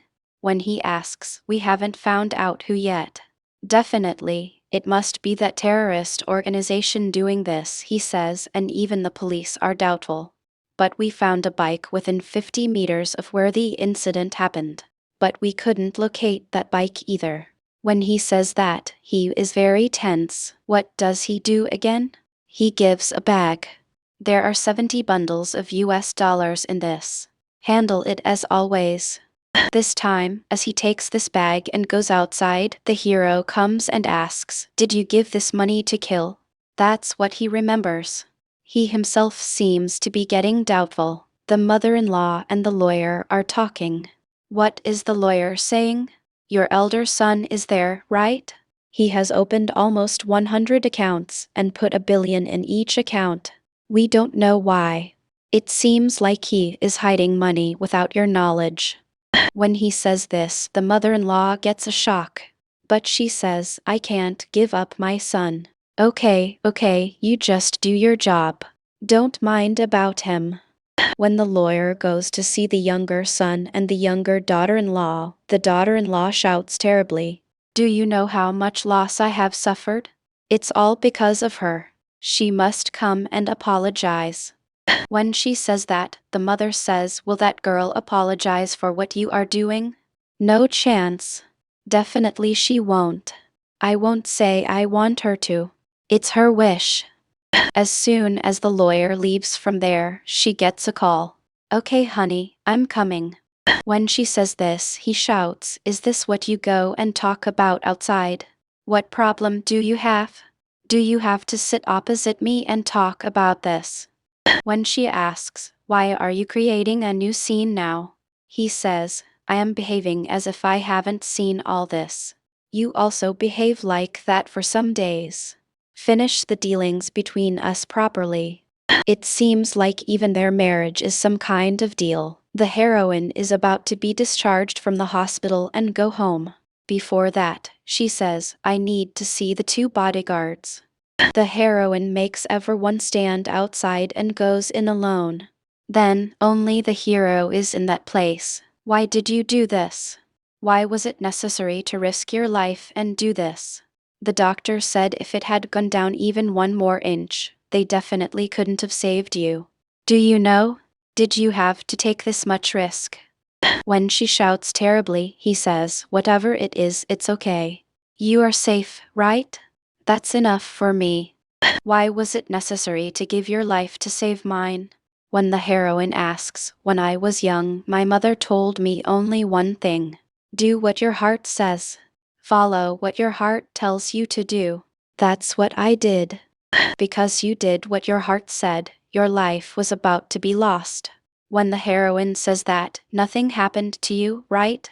I saved you because of that, twice. Because I listened to my heart, I saved your life twice. That's enough for me. Then the hero takes his tablet. My friend brought some footage and gave it to me. Footage of the accident site. When he says that, the heroine says, I don't want to see all this. Please don't show me this. I have started to trust you. I trust you a lot. After that, need I say more? The hero hugs the heroine. The heroine also comes and hugs him tightly. Only after a while does she remember. The security guards are standing outside. Okay, I'm leaving. But from now on, you must not do anything that endangers your life. And the heroine leaves from there. The heroine comes directly to see the mother-in-law. The mother-in-law asks, "Oh, it's okay, right? They said such a big accident happened.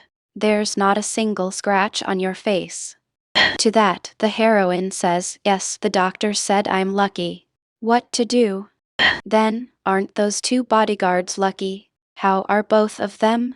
When she asks, the heroine says, both are recovering now. It's okay. How is it that only that bodyguard got so injured? Did he hold you and save you?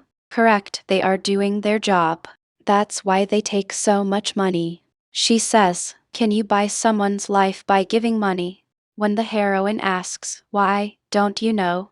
You can buy anything with money. You also should be a good girl. If you were a good girl, such dangers wouldn't come to you often.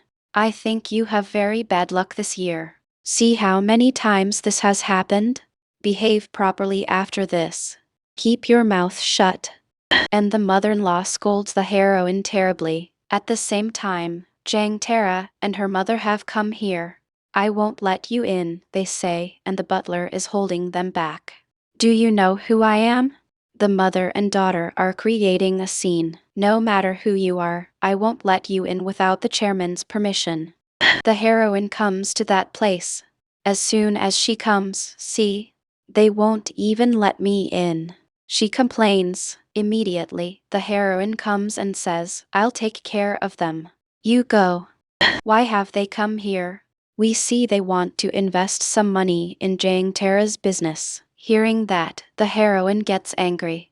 Look, behave with discipline and respect while you are here. Otherwise, I will send both your mother and you. But your son won't come. Where will he be? Do you think I can't do it? He asks. I've already said it. Don't interfere in business. Ask me for anything else you want, I'll do it.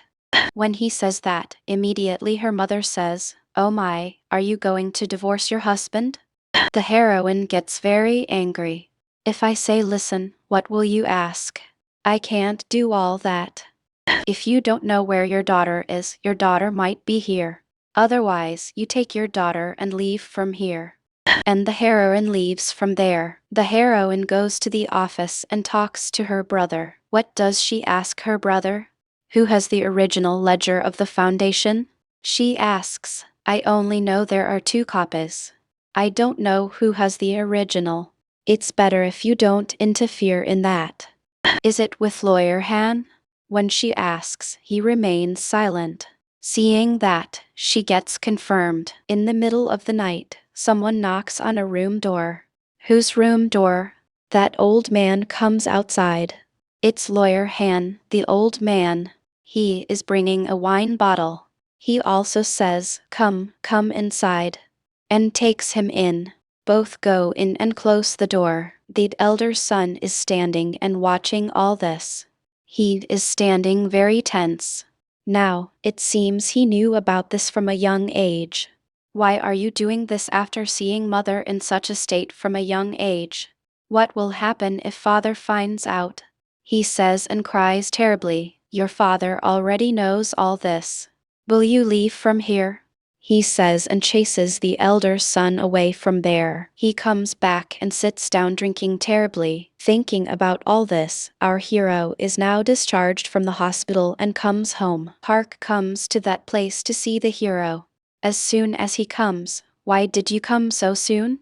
You could have rested for a few more days and come. When he says that, I have a lot of work. I have a lot to do. I will join work from tomorrow. Did you get a video? The one your friend gave? The video related to the chairman. You were also in it, right? When he asks, yes sir, I know you were there. Then, did you come here because you were suspicious? When he asks, what suspicion? I don't know. But I wanted to know what. Did you see the face of the man who came to kill your friend? When he asks, I didn't see his face. But I know him. How do you know him? He asks. I noted the man who came to kill the heroine too. Their mannerisms and behavior were the same. Based on that, I clearly know it's them. When he says that, can you tell me what that is? He asks. He won't tell. Then, are you still in doubt? He asks. Then the hero asks, tell me one thing and go. Who do you think benefits the most from the chairman's death and the heroine's death? To that, he says, I don't know. I can't say either. Even if you all don't say, I will somehow find out why my friend died. When he says that, Park says, I wish you would stay alive. Please stop this matter here. And they cut that scene. The hero is walking. The heroine is now seeing the hero. She says he has been discharged and come back. At night, the heroine comes to the hero's room without anyone knowing. I came because I wanted to ask you one thing. Lawyer Han has the ledger. That is my foundation's ledger. I need that ledger. Please get it for me somehow. Then the hero says this is very risky. Please stay away from this. I will handle everything else. Only if their weakness is in our hands can we fight against them. So that ledger is very important. The heroine convinces the hero, thanks a lot for coming back. But please be very careful after this. And she leaves. The next day, what does the hero do? He goes to the CCTV camera room when no one is there. As soon as he goes there, he has noted where Han goes, what he does. But there is no CCTV camera in Han's house. Only in the parking lot, we know until he comes here. There is no CCTV camera around his house. This is where they must do what they have to do. The hero tries to enter his house stealthily. This legion is there hiding and watching. At that time, Park comes to that place. What do you find out? Go and do your work. He chases him away. The hero tries to open the latch. There is a fingerprint lock. He goes straight to the kitchen. There, he checks all the glasses. He always wears Vaseline on his lips, right? So, correctly using that lip mark, he finds that glass. Immediately, he makes a mold. He searches his entire house. But he can't find it anywhere. At that time, Legion notes that the hero has gone inside. He quickly goes and tells Lawyer Han all this and brings him. Did you confirm he went in? When he asks, yes sir, I confirmed. He is inside. There is a safe locker in that place. To open it, you need a password. What does the hero do? He comes with a clock and sets up the camera, placing it at an angle. Everything is done, let's go. As he is about to leave, there is something like a bin where all the waste is kept. It says 2022 ledgers on it. That's all. The hero just picks it up and takes it. Just then, he comes here. As soon as he comes in, he searches everywhere. Everything is as it was. Phew, nothing seems to have happened, he thinks. Finally, he comes to check those waste bins. When he finds it missing, he gets very tense. The hero directly brings it and shows it to the heroine. When the heroine comes and says, thanks a lot, I'll keep this, he says, no need. This is a very risky matter. There is terrible danger in this. So I will keep it myself. And he doesn't give it to the heroine. Just then, the brother asks, what is happening here? Why are you doing all this? He gets terribly tense. The next second, income tax raid comes. Not only that, they have brought a warrant to arrest the brother. That much only. The hero and the heroine stand staring, not understanding what is happening. With this episode ends. Now, let's see where this episode begins. We open right where the heroine's brother is being arrested, right in front of her eyes. They take him away, and the heroine faints from the shock. The hero is just standing there, completely stunned, staring, not knowing what to do. Meanwhile, Lawyer Han is on the move. He goes straight to the mother-in-law and lays out everything that just happened. The brother has been arrested. The reason? He was holding a massive amount of black money, unaccounted cash. It seems he was holding it on behalf of their company, used as a front, a dummy account. The mother-in-law is ice cold. She tells Han, "My name cannot appear anywhere in this. Our company's name cannot be linked. You handle this first. Try your best to save him. But if you can't save him, if our name is at risk of being dragged in, then make him take all the responsibility. Tell him to shoulder the entire blame himself." Cut to our heroine. She's distraught. Her bodyguard informs her that Lawyer Han has left to see her brother at the prosecutor's office. The heroine insists, "I'm coming too. I need to see my brother." She's terrified, lost. "I don't know what I'm doing. He's my only family right now. If I lose him too, what will I do?" The hero steps in, trying to calm her. "Don't worry about anything. I will handle all of this." But then he adds a serious warning. "However, those original ledgers we got, we need to hide them somewhere. Somewhere no one will know. We must hide them to protect your brother. I will do whatever it takes to help him."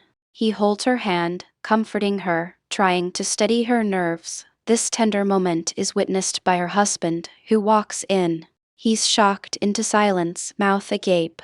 The hero casually gets up, greets him politely, and leaves the room. But the husband, he's seething with rage, glaring. He looks at the heroine, who is sitting slumped in profound sorrow. Immediately, he calls Lawyer Han. And what does Han do? He picks up the call and hangs up on him. Just cuts it. Where is Han? He's gone to see the younger brother and his wife. The younger brother confronts him angrily. "What's this? Are you ordering us around now? Come here, go there? Have you become such a big shot that you can command us?" Han patiently gets up, closes all the doors, and asks in a low, dangerous voice, "How dare you?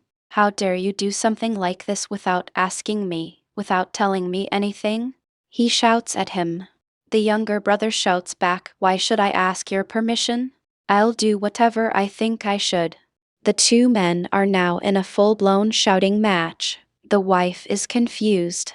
Why are they fighting? She tries to ask, but her husband yells at her too, "Shut up. Just stay quiet. You don't know anything."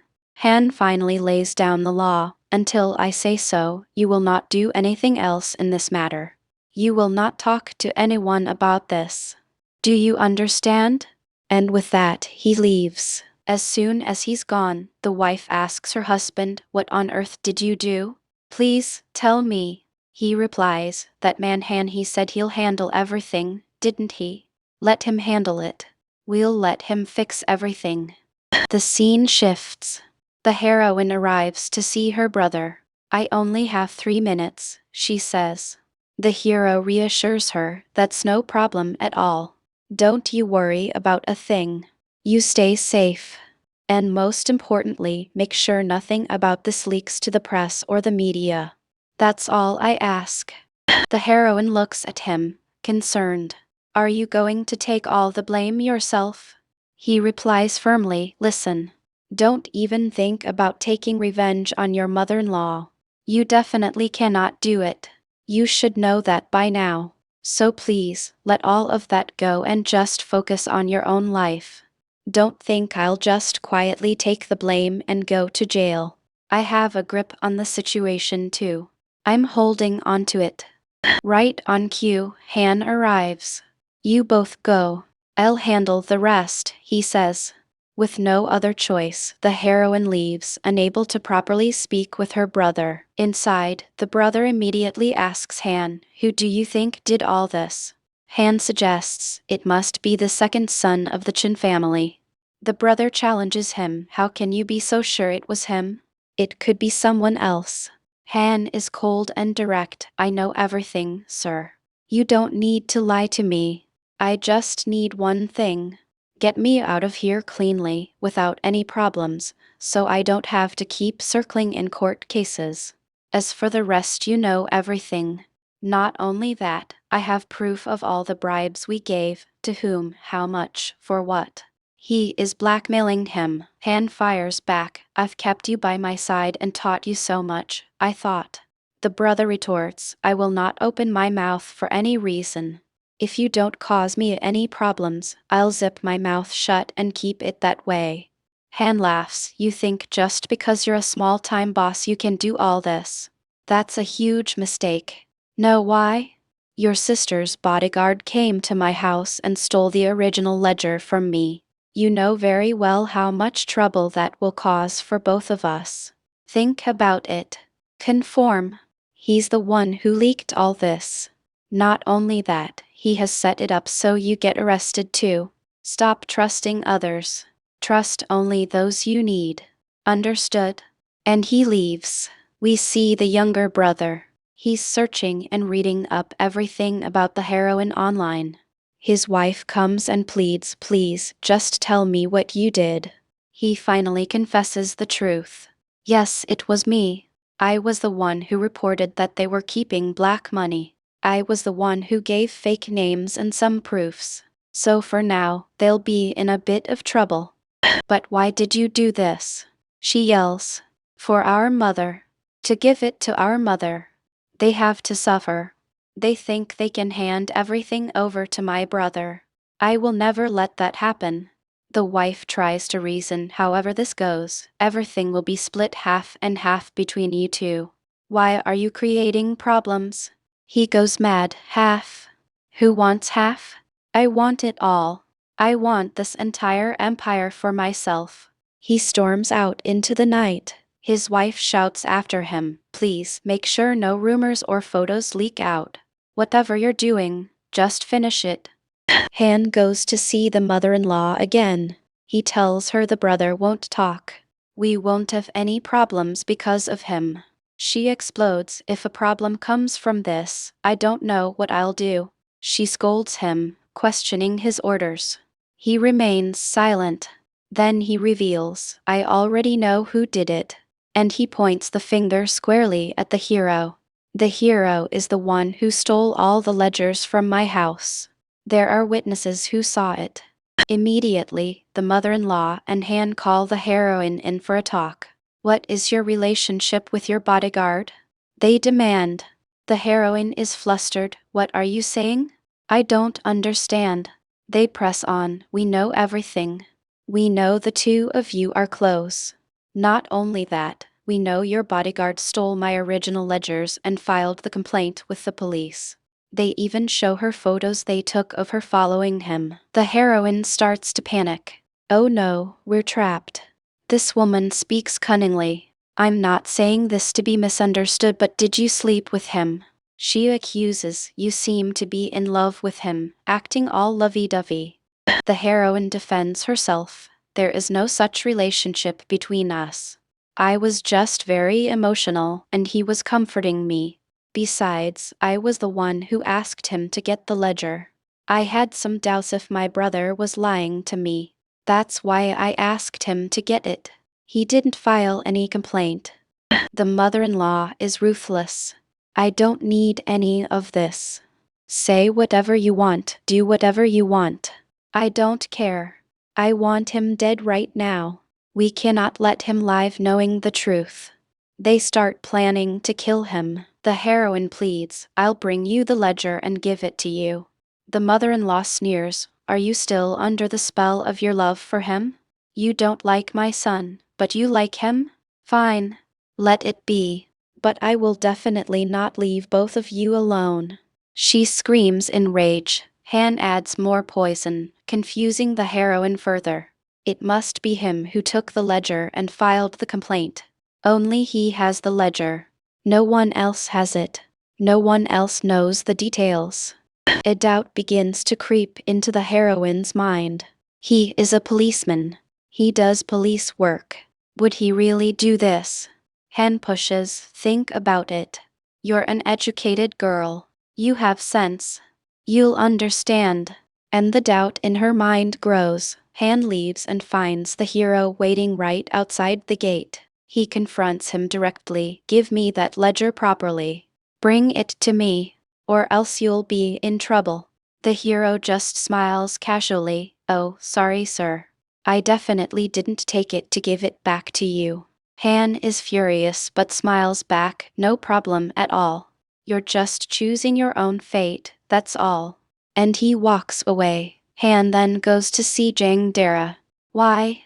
Because her brother is here, insisting on investing, giving money, causing trouble. Han threatens her. Look, did you walk past my house? Did you raise your child in a corner? Mind your own business like that. Stay out of this business unnecessarily. I'll also invest. I'll also become a partner. If you keep creating scenes like this, you won't be here afterwards. Immediately, the mother and daughter start planning. We have to use this opportunity. The heroine, alone, meets the hero. I told you I know who the murderer among your friend and chairman is. Did you find proof? The hero understands now. Are you doubting me? He asks. She is in anguish. Please understand. I'm in a situation where I don't know who to trust. Give me the ledger. I told my mother-in-law and Han that I asked you to take it. The hero is instantly angry. I told you that's dangerous. I told you to leave it with me and I'd handle it. Why did you say you asked for it? It could be dangerous for your very life. He explains, we thought what was in that ledger was in your brother's name or in Han's name, as a dummy. But it's not true. Everything is in your mother-in-law's name. If that letter gets out, your mother-in-law will definitely be arrested. The heroine is shocked. How can that be? Would she make a mistake in her own name? Is someone else doing this? Who? The hero says, I definitely suspect two people. One, your husband, and his brother. They have the most to profit from this. The heroine asks, why aren't you including Han in this? The hero admits, I have some doubts about him too. But in terms of maximum profit, it's your husband and his brother. The heroine insists, I need that ledger. The hero refuses, I will definitely not give it. It will be dangerous for your life again. He becomes emotional when that car was about to explode. Do you know what I thought in my heart? I wished for only one thing. Even if I lose my life, at that moment, I must save you first. Please don't make that moment meaningless. Whatever happens, even if the whole world is against us, I will stand alone and protect you. He embraces her tightly. She holds him back. It seems the love the mother-in-law spoke of has truly blossomed. The next morning, Han sees the newspaper and is shocked. The mother-in-law becomes terribly tense. What's in the paper? Everything they were trying to hide is out. The heroine's brother is in jail for corruption. There's speculation that the heroine is involved, and that she might divorce her husband. It's in all the papers. Everyone calls a meeting. How do we stop this rumor? Our share prices will definitely plummet. They discuss just letting the brother go from their custody. Not only that, this is a chance. We can quietly get a divorce too, they suggest. The husband is under great tension, but he says firmly, no. Whatever the reason, I will not divorce. The wife yells at him, you're the reason for all this. Stop talking like a madman. I feel like my head is about to burst.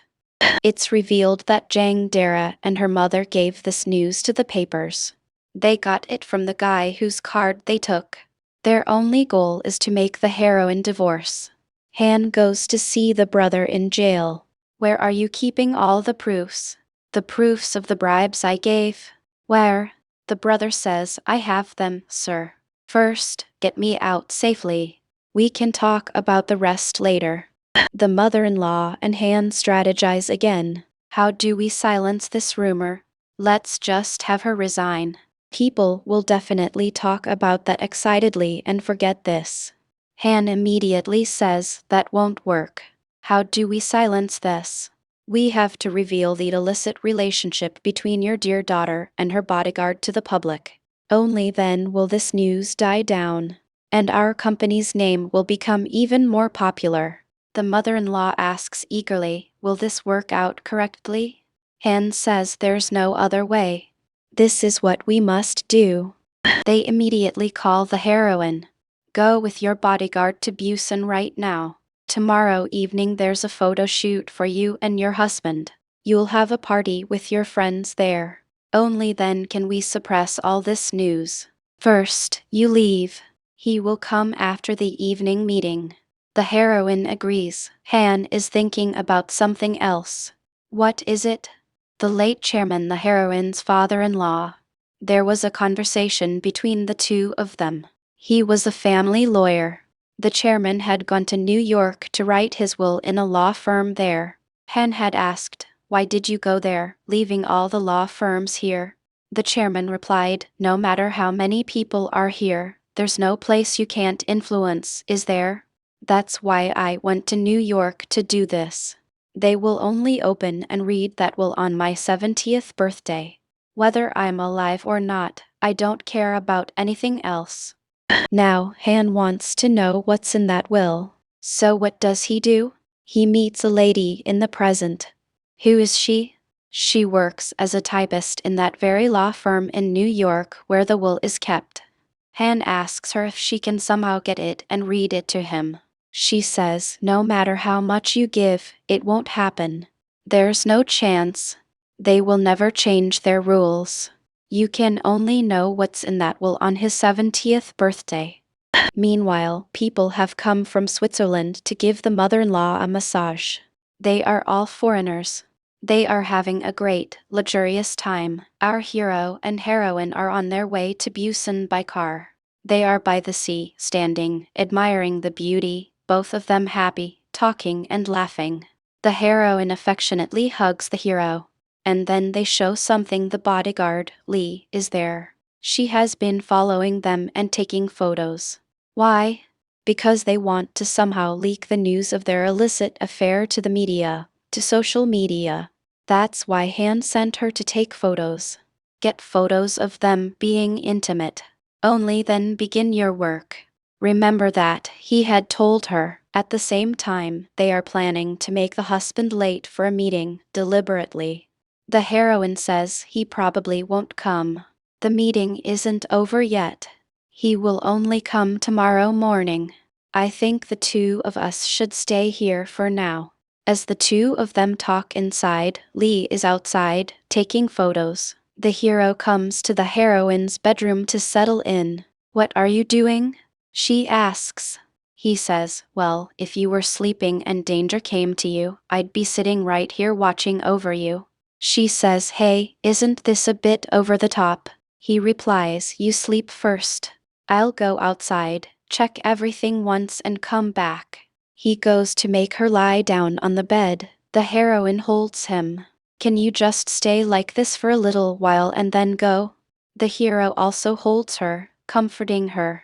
She is feeling very emotional. He goes out to check the perimeter. Who is there? At that moment, Lee slips inside. She has come to kill the heroine.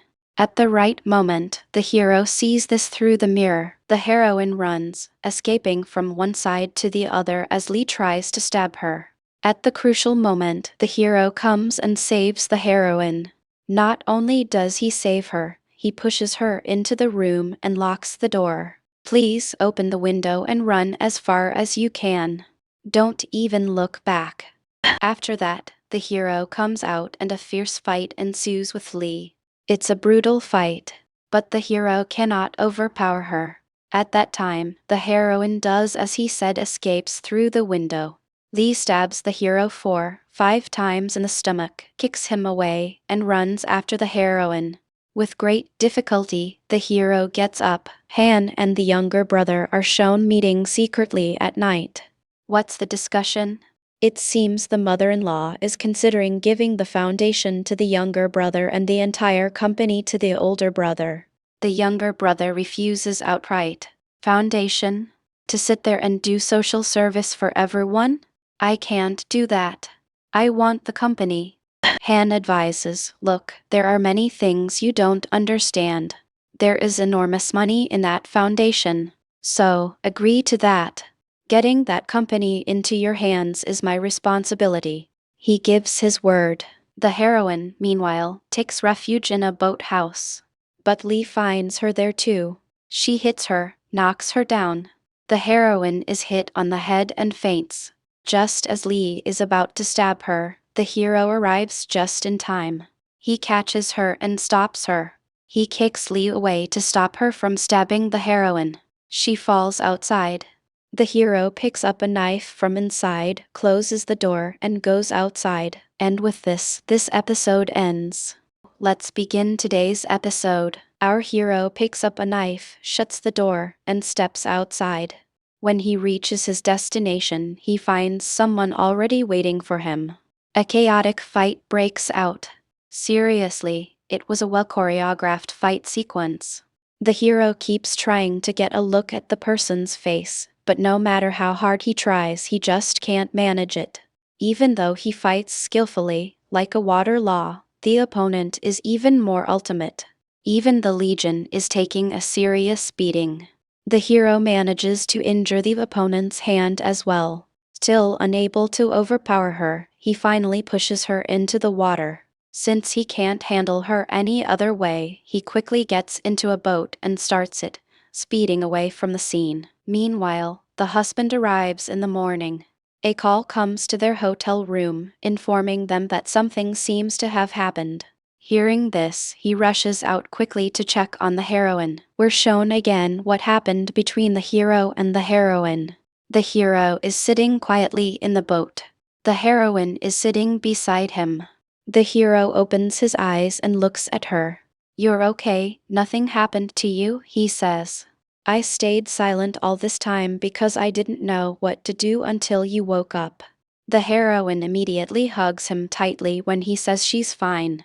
After that, the heroine remains quiet, and the hero starts kissing her, saying it seems like they've got the green light. But before the husband arrives, the hero and heroine have already returned by morning.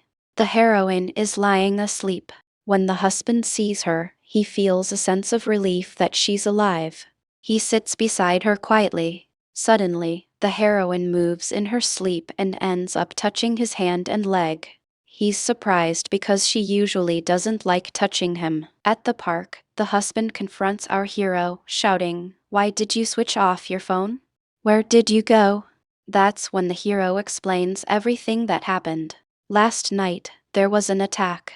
It was very difficult for me to protect her, he says. When the heroine wakes up, she gives a reaction as if she's sitting next to a stranger in the other house. She feels very awkward.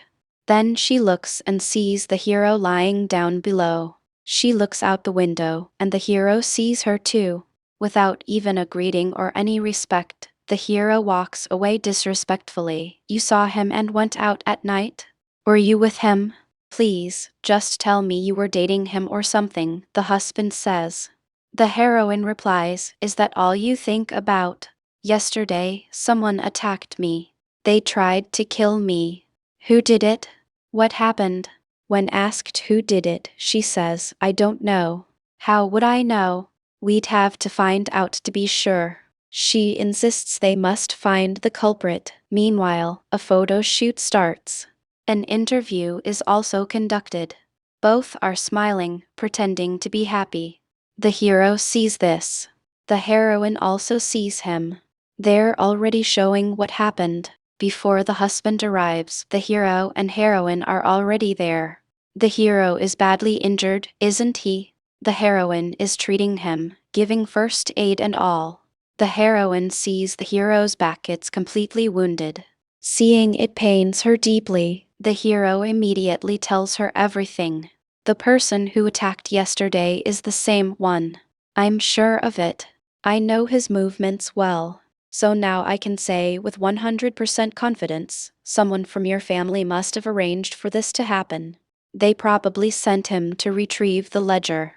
The heroine responds, my mother-in-law wouldn't do this. Think carefully, my husband and his brother, neither of them are interested in the foundation. They don't think much money comes from the foundation. So would they dare to do this? I don't know. Their suspicion then falls on the lawyer, Han. The hero suggests, why don't you talk directly to your husband? That would be best. We're shown the present again. The shooting has ended. The hero keeps looking at the heroine. The heroine looks at the hero. The husband is watching them. The two of them are signaling and talking about something else. The heroine goes to talk to her husband. He says, you seemed to have slept well last night. I've never seen you sleep that deeply before. The heroine stands to the side, waiting to hear his response. Then she asks him directly, you have a brother, right? He isn't your father's son, is he?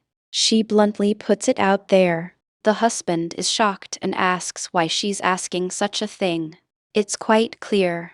You know this truth too, she says. It was actually the hero who told her to ask this to find out whether the husband or his brother has a motive.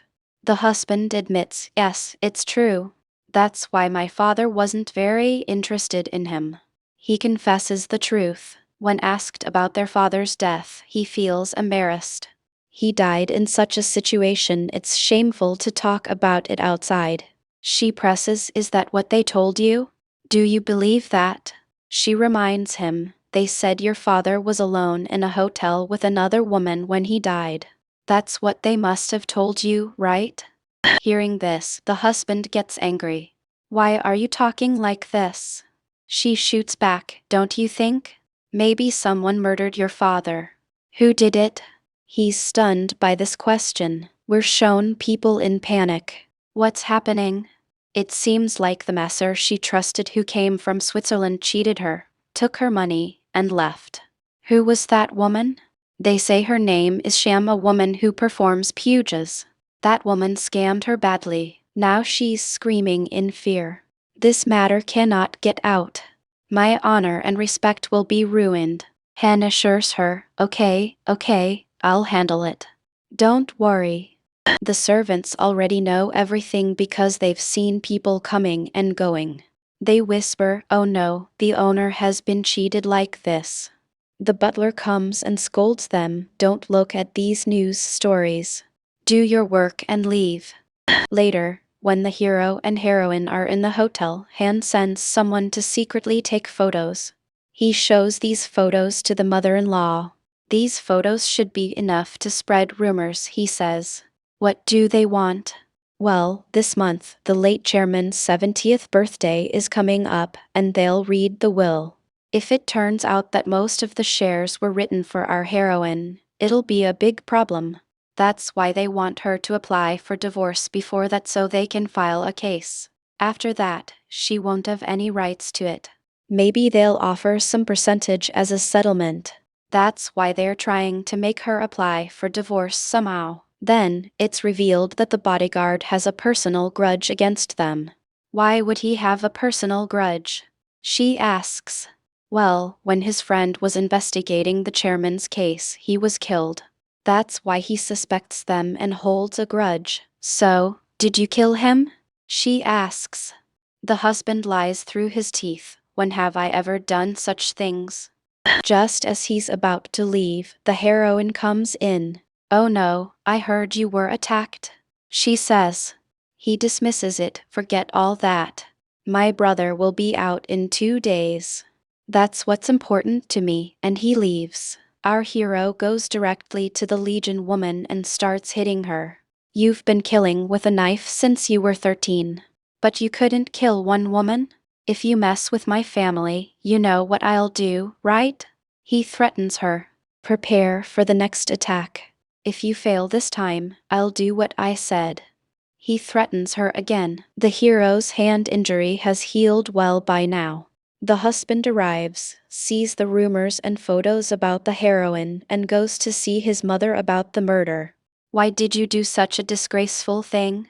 He asks. She acts shocked. Oh, son, I was shocked too seeing these articles. He says, I know very well you planned all this. You made her follow her, took these photos, and didn't care about how I'd feel or what I'd think. You didn't think about me at all, did you? She defends herself. No, son. I suspected her along with that bodyguard. That's why I followed her to find out what she's doing. Just divorce her. Tell her to give you a divorce. Why would I divorce her? I won't, he says. She yells, Are you crazy? How can you live with a woman like this? The son asks her a striking question. All these years, you lived as my father's wife. What's wrong with her living as my wife? Hearing this, she gets furious and starts shouting, Your father married me against my will. I thought we could live together even if he didn't like me, but he treated me worse than a worm. That's why I did all this. Everyone makes mistakes, but at least the mistake should have been undetectable. Even that child knew. Didn't you even realize we made a mistake? She says emotionally. You casually told me to focus on my work. Do you know how much that hurt me? And you never even felt sorry for me. She cries. Why should I apologize to you? She shouts. Because I'm your son. You gave birth to me. You should apologize to me, he yells back. Jangira is listening to all this quietly. Then he speaks. Because of you, I'm living like this. I truly love a girl. I felt love for her for years. But I don't even know how to express my love to her. I've lived such a pathetic life because of you, he says. Hearing this, she breaks down crying. He's thinking about how and when he proposed to the heroine. He had proposed to her with a simple chain. He truly loves her deeply, but he doesn't know how to express it. Unknown to everyone, after the heroine's mother passed away, he went to pay his respects before the final rites. He told them, I'm actually your relative. Then he also spoke to the heroine. Even if you're going through hardship or happiness, you won't talk to me about it. Ever since our son died, you've been like this. She says, You don't know anything about my mother. What does it matter to you if something happens to her? This is all my problem. I'll handle it. Can't we love each other again? Is our life going to be like this forever? He asks. Please don't think of changing everything that happened. Everything between us is over. There's no love left for us, the heroine says. He asks, Is wanting you such a big mistake? Can't you accept me just a little because of that? She replies, Don't you understand if something is wrong or not? You don't even know if it hurts others. At the same time, Jangira is shown. She asks her mother to come and leaves the house. When asked what happened, she says, There's no one here to love. No one even sees me. I'm no one to anyone, and she cries terribly. Her mother comforts her. Don't worry, I'm here for you. The heroine's brother comes out of jail. He immediately goes to see the hero. How dare you play with my sister like this? Are you dating her? He shouts. The hero replies, Why do you care so much about your sister's life now? She's been suffering so much in this family all these years, and you just watched silently? Stop talking nonsense and respectfully hand over that ledger to me. I need to give it, the brother says. The hero asks, If you give it, is your life guaranteed? He says, If I give it, I'll at least stay alive. The hero says, No. If the ledger is leaked, it's not you or Han who will be trapped. It's all in the chairman's name. He's the one who will be caught. Hearing this, he's shocked as if he didn't know this. At night, we see what the hero does. He sets up a camera in Han's house, watches the password through it, and accesses the files. What does he find? Everything under Han's name is actually in the name of the husband's brother. The hero realizes Han's son is actually the husband's brother. The hero escapes from the house. Later, the husband comes to see Han at his house. The hero goes to his room and finds it completely ransacked. We're shown again the hero talking with the heroine's brother. He says, "I'll give you the ledger on one condition: you have to help me uncover all this." But he warns, even then, your life could be in danger. Immediately, the brother says, "If anything happens to me, you go see my wife." The husband comes to see him. "Why did you kill my father?" he asks.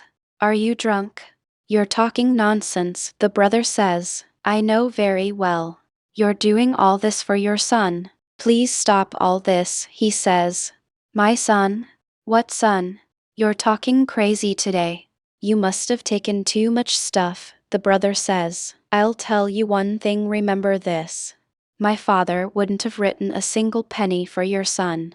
So it's best if you leave from here," he says. Then Han speaks up. "Your brother." "What? My brother? How can someone born to you be my brother? You know well. Even my mother dislikes your son." "Why? Who would like a child born to a servant? That's why my mother gets so angry whenever she sees your son."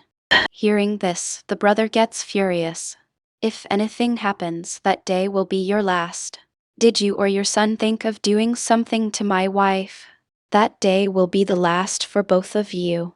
Remember that," he says and leaves. The heroine's assistant comes and says, "Madam, your husband has asked for the bodyguard to be caught and brought." The heroine is shocked. She sees the hero tied up. She immediately says, "Respectfully release him. I'll handle the rest. You leave from here." The husband slaps him and asks, "What all have you and my wife done? How far have you gone?" "We've always behaved very respectfully toward each other," says the hero. "Why did you approach my wife? Tell me respectfully," the husband asks. "Because my friend was killed. The same people killed the chairman. They killed my friend right before my eyes while he was investigating the chairman's murder. That's why I came here to find out," he says. "Not only that, if this ledger is leaked, it's not Han or your cousin who will be trapped. Your mother will go to jail. All this fraud has been done in your mother's name. Not only that, I know who your brother's real father is." The heroine runs and covers his mouth. "Please, if you want to shoot, shoot me instead," she says. The husband is in even more pain. "You're supporting him after leaving your husband? Have you started loving him?" he asks. "Yes, it's true. I love him," she admits. "Does he love you back?" he asks. "No, he doesn't. I'm the only one who loves him," she says. Our hero is shocked. "But he has only one reason to be with you. Don't you understand? Are you crazy?" the husband shouts, getting extremely tense. The heroine says, "Please let this matter go. We have a lot to see and understand. Whenever he came to kill me, he saved me every single time. One thing I know for sure, you're not so bad that you'd kill me or your father. I believe in you. Please, let him find out. Let him uncover the truth. That's best for us," she pleads. Immediately, he also starts crying. She hugs him and comforts him.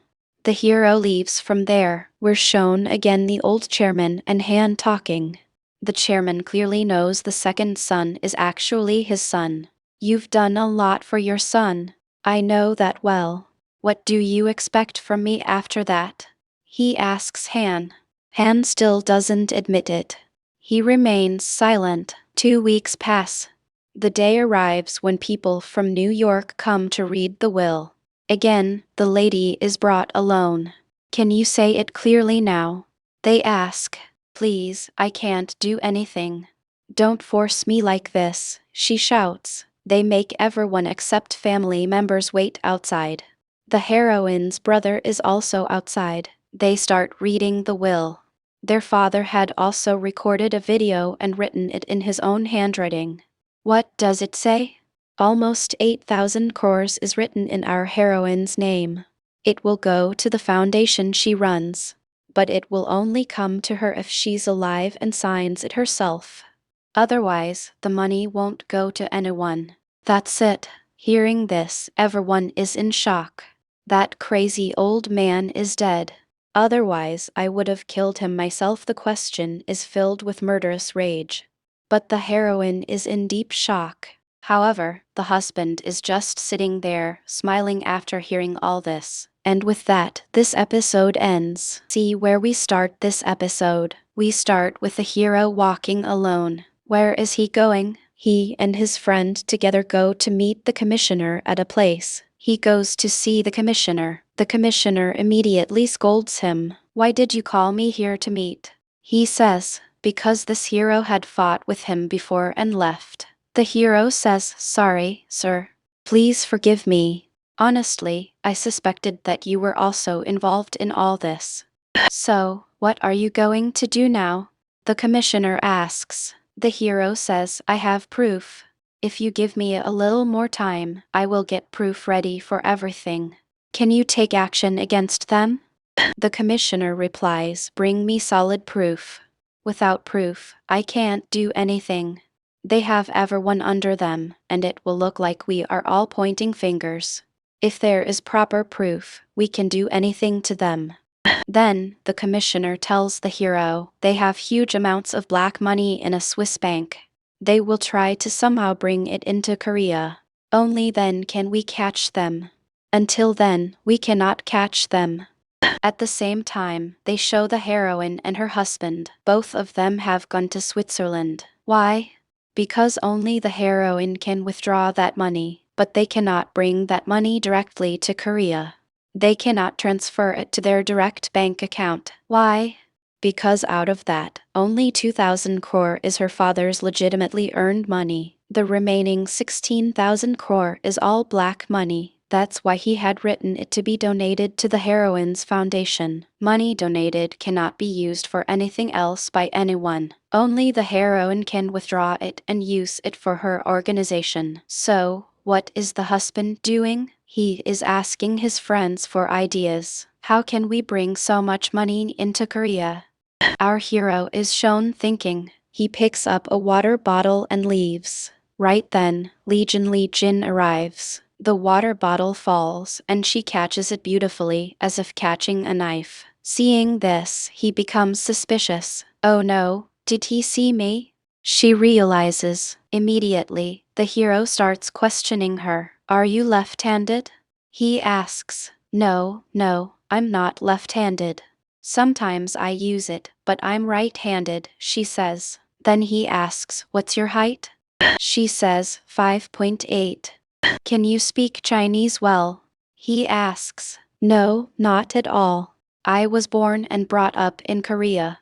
I don't know Chinese, she replies. Why is he asking all this? Because when his friend was murdered, the killer might have been left-handed. Also, he might have spoken to someone in Chinese on the phone. Similarly, when fighting with the hero, he might have held the knife mainly in his left hand. Now he thinks about everything. They give training to bodyguards, right? How did she fight? Thinking about it, he confirms she is the killer. Why? Because now he notices her. Oh my, why didn't I think she could be a killer just because she is a girl? He wonders. The heroine is shown. She and her husband go to the bank. At the bank, the heroine fully identifies herself. They confirm she is the person and open the locker. There is an enormous amount of money. An enormous amount of gold. Both of them are shocked. Then they show what happened a few days ago. After reading the will, the mother and two sons are shown talking. The mother is furious. The younger son is laughing non-stop. Look, you said only you and your wife will take everything. Remember that. I don't know what I'll do. Respectfully, let the three of us split the money. Why go to the foundation? The younger son shouts. The mother-in-law speaks like she's gone mad. This old man, at the time of his death, how much tension he gave me. Did you sleep when the will was being read? He wrote that everything will go only to the foundation. Only my wife can withdraw it. I won't let any of you touch it, the husband says. The younger brother fumes. The mother fumes. What are you talking about? They say, As always, both start fighting terribly, hitting each other. Then the husband says, "Look, don't think you can transfer everything in your wife's name. Leave mother out. The two of us can split it half-half." The younger brother says, "Listen, I'm telling you. Don't interfere in unnecessary matters. What relation do I have with you? What relation do you have with this family?" He says to the younger brother. The younger brother gets furious. "How dare you talk to me like that? You don't know anything after all these years. Please don't act with me," he says. The mother watches silently. Both are fighting alternately. Then Kim says, "Think carefully. Just like they say my dad, the chairman, was murdered. Do you know about that?" "How would I know?" says the younger brother. "See, you're not even shocked that dad was murdered. You only say you don't know who did it. That means you are involved." "Maybe Han did something," he says. Hearing this, the mother's expression changes. "Don't provoke me anymore. I won't stay quiet after this. Not a single rupee from my father's money, whether it's good money or dirty money, will I let you touch," he shouts angrily and leaves. The cook goes to see Han. "Can't you do anything properly? Because of you, I'm facing all this trouble," he shouts. "Forget all that. Why did you kill the chairman?" He asks Han. "Did I kill the chairman?" "It must be the younger brother," Han says immediately. "Then why are you asking me all this now? You didn't ask a word that day. Why ask today? Look, I don't know what you'll do to me. All that money should come to me. I won't let any of them live. And that witch, I won't let her live either. Why did these terrorists go silent? They tried so much to kill her. Why did they stop halfway?" He gets very tense. "If she is not alive, we can't bring a single rupee to Korea. Only because she is alive can we bring it. So, we should thank her. Good work, she isn't dead," he says. The younger brother says, "As soon as the money comes, kill her." "Why are you like this?" Han asks. "Don't talk to me about all this. Don't think you can order me. Stay respectfully. Behave like a servant," he says to the older brother. Then they show what actually happened. Actually, on the day the chairman died, Han heard a sound and went inside. He saw him trying to take money, cash, and necklaces from the chairman. "He won't give you anything," the chairman said. Then he picked up a gold bar and hit him on the head. "That's why he died." He panics. No, I was talking to him. He slipped and fell. He died accidentally," he tells Han. Han, without asking any questions that day, immediately says, "Take your wife and go to the vacation house. Don't come near this house today. Remember that. If anyone asks, say you have been at the vacation house since yesterday. Understood?" He saves the boy at that time. After that, to make it look like the chairman died naturally in a hotel with another girl, he falsified all evidence. He made it seem like a natural death, not murder. The heroine and her husband are now returning from Switzerland. The mother-in-law calls Han to talk privately. She gives him a sedative injection and says, "I have an idea. You have to execute it." "What should I do?" he asks. "Use the heroine's brother. Somehow, we can take all the money from the foundation. If there's any problem, we can put the blame on her and her brother," she tells him. He looks at her, thinking, what a wicked plan. He gets up and leaves without saying anything. "Such a good idea I gave, and he doesn't even respond," she says to herself. What is this old woman thinking? That I should give all the money to her son? Definitely, he won't get a single rupee. He's just a servant. His son is a servant. Everything is for my child," she says, not knowing she is the mother of that child herself. Later, the hero, the heroine, and her brother are talking. "All three of our lives are in danger. Not only that, if all this money comes, the heroine's life is also in danger. We can talk and settle this amicably," her brother says. "No matter what you talk about, in the end, they will push us aside," the hero says. "We can ask Han for help." If I tell him I took the ledger and gave it, he will definitely do something, the brother says. Please don't stake your life, the hero says. I'll talk to Han. Whether I give the ledger or not, it's not about me or Han. It's about that lady, the chairman's wife. Han is just trapped in her game. So, I'll be fine, the brother convinces him and takes the ledger from the hero. The hero then tells the brother everything. The chairman's second son is Han's biological son. Han wrote everything in his name. I took it from his safe. He shows the photos. Then he asks about Li Jin. She has been working since the old chairman's time. I have no suspicion about her, the brother says. No, I suspect her. She could be the killer, the hero says. Finally, after giving the ledger, the hero says, please send me your location. Just tell me where you are going to talk to them. Meanwhile, the husband is talking to his friends how to bring the 16,000 crore. He asks. His friends say it's not easy to bring that much. But since it's a foundation, we can bring it simply. Still, it will take some time. Then he realizes Jang Dara is not at home. He calls her, where are you? You know I'm not home, she says. I want to see my son, he says. She is shocked because until now, he treated him as his son. The younger brother and his wife are shown. She pulls him aside. What happened? She asks. He has taken a lot of money from their company and bought shares of their mother's company. He wants to take over the company. Give me my money respectfully, or I'll tell Dad. There will be big trouble, he fights. He can't give all the money. I'll give you 2 days' time. Give me my money, he says and leaves. The boy comes to see him, but he hesitates to call him Dad.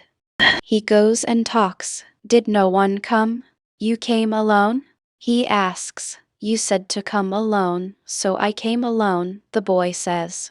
While walking, he quickly holds his hand. He is emotional but doesn't know how to show affection. Do you know who I am? He asks. Vice chairman and also my dad, he says. The boy becomes very upset. His mother and sister watch from a distance. Maybe they'll kidnap my son, he thinks. Since you know this much, I'll be open with you. You have 2 options. 1, you can live with me, or live with your mom. You decide. Because I'm going to break up with your mom, he says. The child starts crying. Still, he says clearly, I will stay with mom. Because in your big palace you have many people. But for my mom, only grandma is there. I will be support for both of them. In the future, I may not even be able to see you. Is that okay with you? He asks. The boy says, definitely, when I grow up, I will come searching for you. He hugs him and starts crying. Seeing this, the mother and daughter leave crying. In the car, the little boy comforts them. The heroine's brother sends his location. He is going to meet Han. Immediately, the hero decides to go. At the same time, Li Jin is also leaving quickly. Where are you going so late? Someone asks. I'm going out to see my friend, she says and leaves. The hero waits hiding. He makes a call to Han at that time. After the call, he starts recording on his phone. He also fixes a camera at that place to see what Han and the heroine's brother are doing, what their plan is. He hears, I will give this ledger, take the money, and settle abroad with my wife. Does your sister know you're doing this? Han asks. No, I'll tell her now, he says. Okay, give it. After this, you won't have any problem. I guarantee it, Han says. Han takes the ledger and leaves. Then the hero turns and cuts his car's tire. While he turns, Li Jin appears in front of the hero and slits the brother's throat. He runs, trying to catch Li Jin but can't. He stabs her in the back with a knife. She runs away. He is bleeding heavily. He can't do anything. He calls an ambulance. Han, meanwhile, has the ledger. The ledger is fully in the chairman's name. He was the one involved in corruption and keeping black money. Han files an income tax report. Go check them. They are the ones doing fraud, he complains, but doesn't give his name. Soon, income tax officers come at night to issue a summons. They all call Han repeatedly because he is the family lawyer, but his phone is switched off. You bastards, how dare you come at midnight like this? He shouts, Madam, what can we do? We got information. If someone escapes abroad, what can we do? That's why we came to give you the summons now. Our lawyer is not here, they say. Even without a lawyer, we'll give the summons. Just take it. If you come on time for the investigation tomorrow, that's enough. They take the summons. At the same time, the doctors say they can't save the heroine's brother. He dies. In the morning, reporters are at their house gate. How did they get the news so early in the morning? They wonder. It was all planned by him, Han. He had kept his phone switched off. What has he been doing? The woman shouts. The hero comes in the morning to tell the heroine everything. Sorry, I tried but couldn't save your brother, he says. The heroine is speechless. The hero sits beside her, comforting her. We can't go see him now. There are too many reporters outside. No one knows about this yet. Wait a little, he says. Han calmly arrives. He asks, what were you doing all this time with your phone switched off? I took a sleeping pill and slept, he says. Look, I feel like you are angry with me or want to take revenge, she says. He replies, Madam, your name is not in anything. Why are you scared? Maybe some information leaked to the public. Just come with me, answer their questions, and we can return home. It's very simple. Why are you tensing? Will I really come back if I go? She asks, still doubtful. Believe me, madam, he says confidently and takes her away, tricking her. Before leaving the house, Han and the woman, the hero is already trending photos of them closely to create buzz. The younger brother and his wife are shown. The wife pulls his shirt. How dare you do this?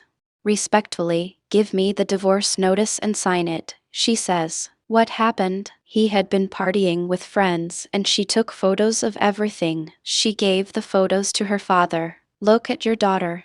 She's like this. I tried to take the money, and she shouts. So, I can't return the money, he says. Seeing this, she becomes furious. She goes crazy, hitting him on the face repeatedly. What will you do now? Will you give this to the media? I can't tolerate this blackmail. Don't think I'll listen to whatever you say. I have money. I have everything. In a few days, people will forget. I don't care about anything. You can blackmail anyone, but what can you do to me? Do whatever you want. You have to sign the divorce papers by tomorrow or you'll die by my hands, she threatens and leaves. The hero secretly brings the heroine to her brother's last rites, where only her sister-in-law is. Han and the mother-in-law are drinking. He says, Look, I trust you. You even bore my child, so I have to trust you. You won't betray me. He asks her questions, keeping a fear inside. She is a little doubtful of him but thinks, Don't think I will give everything to your son. You are just helping. I will give him a percentage myself. Okay, Han says simply. The hero again goes stealthily to Han's house. He opens his safe. What is he doing? Actually, the heroine's brother had said, if anything happens to me, ask my wife. His wife gave a pen drive to the hero. He takes it and puts it in Han's safe. He is leaving proof to catch Han somehow. That's why he puts it in Han's room. So, with this episode ends. Where do we begin this episode? If you recall, in the last episode, this very question was shouted out during the interrogation, wasn't it? After that, when they checked everything, they realized this was the question that had been planted. That's why they persistently came and arrested that lady. Han watches all of this from the side very happily and calmly. That's it. Normally, this lady would be possessed by a demon, screaming terribly. Hey, Han. I know very well that you are the reason for all of this. Tell me respectfully, why are you letting me go? She screams. Just then, Madam says, "This is all a formality." "Why?" "Because there is proof against you. If that's the case, they will arrest you." As she says this, the lady shouts, "What? Everything is on me." "What are you saying?" She screams, "He did all this. The hero's girlfriend's brother did it all. Tell him that." As he says this, she asks, "What is he saying?" Madam replies, "No. Everything is in your name. You are the one who has done all the corruption. You came and swindled all the foundation's money in a messy way," and he slaps her. But it's clear to this lady. It seems like Han is the one doing all this. She feels as if he's the one who has taken revenge on them. The news that her mother-in-law has been arrested is only now reaching the heroine. So what does the hero say? He says there's no other way to trap Han. "Your sister-in-law is there, right? We need to make her file a complaint against Han. Only after that will they check on Han. And if they check," he says, "automatically, all the evidence I've placed in his safe will be found." When he says this, the heroine asks, "If you have the evidence with you, can't you submit it directly? Why drag my sister into this?"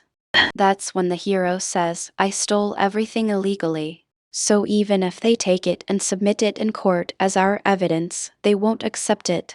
But if your sister-in-law files the report, and the evidence is found through her, they will definitely accept that as proof." When he says this, the heroine too agrees, saying okay. In the very next scene, police arrive at Han's house. "We've received a report with information like this. So we have no choice but to come and search your house. We've come with a search warrant," they say. Lee Jean sees all of this. Because they have a warrant, she can't do anything. They let them into Han's house. She comes inside and watches. Then the hero nods at her. She just stands there, blinking in a strange way. He begins to doubt her. She immediately tries to escape. The hero quickly follows her. She stops at certain spots, doesn't she? In that same way, he goes to her room. She is there inside. When he enters, she is in the middle of changing her clothes, getting ready. "What, sir? What are you doing?" She shouts. "I know very well. You are that gold bar attacker," he says, raising his hand. Immediately, Lee Jean launches a first attack. The hero and she get into a terrible fight. The hero pins her down and checks her back to see if the mark from where he stabbed her is there. The wound is there. He confirms it's her. Saying she is a terrible fighter, she also attacks the hero for a long time. But this time, the hero isn't about to let go. Memories of his friend and the heroine's brother flood his mind. So he decides that however it may be, he must defeat her. Now, what does he say? "You came to kill him, didn't you, mister? Ho? I have proof for everything. I even have video proof that you did it. So you can't escape any further," he says, and somehow manages to catch her. They take her away. Then he stands watching Han. But he doesn't seem too worried. For him, it's as if a dog that worked for us has been let loose. The hero goes straight to see Han. What does he say to him? Now Lee Jean has been caught, right? She will tell them. Who ordered all these killings? She will say. And after that, you'll understand what position you are in now, he says. Hey, you fool. I heard you were a policeman too. Don't you know how things work in our town? How could you file such false cases against me? Han threatens, I can even put you in jail. Do you know that? First, see what happens. See whose name comes up, he says, sitting back arrogantly. Actually, why did he kidnap the hero's friend? It was because he was investigating the chairman's murder case and was afraid he might frame his son. So he kidnapped him. Now, when they look, he himself has hidden something. What has he hidden? They find that the chairman was killed by being hit with a gold bar. That gold bar he had hidden securely. After finishing all the work, he now comes very patiently to listen to the lady's question. You wretched man, why are you coming so late? What are you thinking? What all do you plan to do? She starts shouting. Nothing. It's all been decided that you did everything. For now, they will arrest you and put you in jail. There's no other way, he says. Immediately, she screams, What? Am I going to jail now? Hey, you fool. I told you that if any problem comes from all this, the heroine's brother, Othan, would definitely be involved. Now how is my name in this? She asks, What can I do? You will do all you do. You will enjoy all the good money. But you think only the servants should be sent to jail. If you don't take any responsibility, how can I say? He says. Immediately, it becomes completely clear to her. He is taking terrible revenge. You wretched man. With so much revenge in your heart, why did you join with me to have a child? She asks. Taking revenge on you was my first method. Did you know I would use it? No matter how much you treated me like a lowly servant, without even seeing me as a human, that's why I gave you my child. That is, the servant's child, he says. Hearing that, she goes into a blind rage and grabs his shirt, shaking him uncontrollably. Look here, Vina. Stop shouting and giving trouble. Just do what I'm saying. That is, you are the one who ordered the heroine's murder so many times. You are the one who ordered the murder of the hero's friend. You have to admit to all of this. You are the one who gave the order to Li Jin. You have to admit to it, he says. Why should I admit to all that? I didn't do any of it. She shouts the question. From today, you just accept in your heart that you did it, he says. He takes out that gold bar and places it there. What is this? She asks. This is what your husband was hit with and killed. Do you know who did it? Your son. That is my son, he says. Now what should I do? She asks. If you admit to all the crimes I first mentioned, then I will hand this over to the police. After that, your younger son will be arrested. If he is arrested, they will ask, Why did you kill your own father? After that, he will say, He is not my father. Then the question will arise, Who is the father? Questions will come, With whom else were you living and had a child? Everyone will come to know it was a servant. If you don't admit to this, all this will happen. Isn't that right? He says, That's all. This lady is devastated. How is it? Is my revenge method good? You treated me worse than a worm, without even treating me as a human, didn't you? That's why all this. You have to do all this. You have no chance to escape now. Since your grandson is about to die, you will definitely not stay in jail for long. You will come out soon, he says and leaves. That's it. She cries uncontrollably. For him, they show a BGM and make him walk in slow motion, don't they? There's no chance. He goes straight into the hero's range. Here, they show the heroine's husband. What is he doing? He is opening all his safes. Why? He has called Jang Dara and kept him there. I have almost 10 million. Without my mother knowing, I took it all little by little. Why? Because you believed me whether I said it or not. We had a child together. This is all for him. Take all this. Look after him well, he says. By giving so much money, you want to settle and break up? Do you love her that much? He is asked. He too says yes. I don't need all this money. Why, I don't even need a penny. I just want to know one thing. Before this, was there ever a single time, a single moment, when you loved me? She asks. No, he says flatly, that's it. In the next scene, she is sitting at home, crying terribly. Her mother asks, Why don't you just take that 100 billion and come? Mom, did he not love me at all? I truly loved him. Why would I need his money? She says. Hearing what she said, even her mother feels sad. What is our brother's wife doing? We see. She brings some documents and gives them to him. Sign on all these. Within 24 hours, give me all the money you took from the company and sign the divorce papers. Even if you send those photos to the media, I don't care. Do what you have to do, she says, asking for his signature. What does he do? He takes all those papers, tears them up, and throws them. Do what you have to do. You do it, and I'll do it. We'll see, he says and leaves from there. Now the heroine gets information. What is it? She asks. Your mother-in-law is the one who has been trying to kill you all this time. Did they admit to everything, madam? Her assistant comes and tells her. The heroine is shocked. Because the heroine has a belief that they wouldn't do that. The hero goes to talk to the commissioner about Lee Jean. They talk about Lee Jean. Actually, all her proofs are here since she was 15. Before that, where was she? It's not known. Maybe she was in China. Not only that, but she also came and worked in our police academy, they say, giving all the details to the hero. All right, forget all this. When will you return to work and join? He asks. I will think and tell you soon, sir, the hero says. He goes straight to his brother's house. As soon as he arrives, he shouts at all the servants. All of you, get out now. No one should even be inside this compound, understand? He shouts. He looks at Han.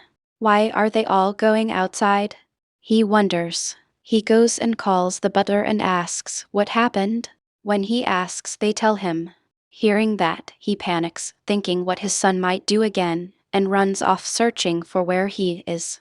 The heroine, at that time, has left to see the heroine's mother-in-law. He goes straight and slaps his brother on the cheek. After slapping him, what does he say? Respectfully, give me my due share. Otherwise, I will definitely not leave you alone, he says. When he says this, his brother says, whatever you do, I won't give you a single rupee of our father's money. The heroine, while going out, hears the sound and gets scared. Han also comes to that place. So what does he say? Han, didn't you teach your son well? Look how he has grown up like you. He is destroyed for someone else's money, he says. Hearing this, Han becomes terribly enraged. What does Han do? Hey, give me his eyes. I will be the one to put him. He says and tries to gouge his eyes. The fact that you treated me like a servant all these years, I didn't know much about. But if you treated my son like that too, I will definitely not leave you alone, Han shouts. That's it. He gets angry, pushes his eyes away, grabs him, and starts strangling him. You cheated my mother. You swallowed all the money from my mother. Not only that, you sent my mother to jail too. I've never seen a worse person like you. He says, squeezing his neck. At that time, what does the brother do? He takes out a gun and shoots him. Precisely at that moment, the heroine arrives. He shoots a second time. That's it. The heroine sees it and is horrified. The heroine sits down, crying uncontrollably. At that time, what does he say? Now you are crying for me? There is a truth in that. I feel happy seeing that. I have truly, honestly, loved only you until now. But I never knew how to express it. I love you, he says and dies. That's it. The heroine cries brokenly. At that time, what does Han say? Now go immediately and delete all the CCTV footage. Once done, get out of here immediately. I'll take care of the rest, he says. The madman does what he does and screaming, he runs away from there. As soon as he escapes, he calls the police. A murder has happened here. Come immediately to the Grand Palace, he says. The hero finds out immediately and, panicking, rushes from there at high speed to see the heroine. Before he can, what does Han do? He takes that gun and cleans it all patiently, wiping it. The heroine is there crying. She has no idea what is happening here. Seeing her husband shot, she is scared and crying. Police arrive. They see both of them there. Both are standing silently. In this, both have a chance to have committed the murder. Anyone could have killed him, they think. Just then, what does Han say? They are the ones who killed her husband, he says. Now the hero arrives at high speed at this spot. Then, seeing the heroine sitting there, he feels relief immediately. Because he was afraid she might have died, that's why he came running. Again, what does Han say? What can they do? They have an illicit affair. That's why they came and thought they could kill her husband. I tried so hard to snatch the gun from his hand, but I couldn't. They shot twice, he says. She becomes a ghost. He is lying. None of this is true. I shot my husband. It was his son who shot, she says. Even so, for now, the police take the heroine to the station. Then what does the hero say? Go, be brave. I'll take care of everything, he says. The heroine, at that time, tells the hero everything she saw. After that, they come to the rooms where the CCTV footage was. Everything has been deleted. From that, he gets cleared of doubt. These butler ladies know he came, right? So they come to help the hero. The servants have all left.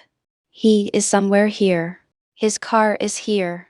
He wouldn't have gone out. Search for him, they say. The hero also searches on one side. Then they see that this comedian piece has come and is hiding inside the pier. The hero finds him. I don't know much about guns.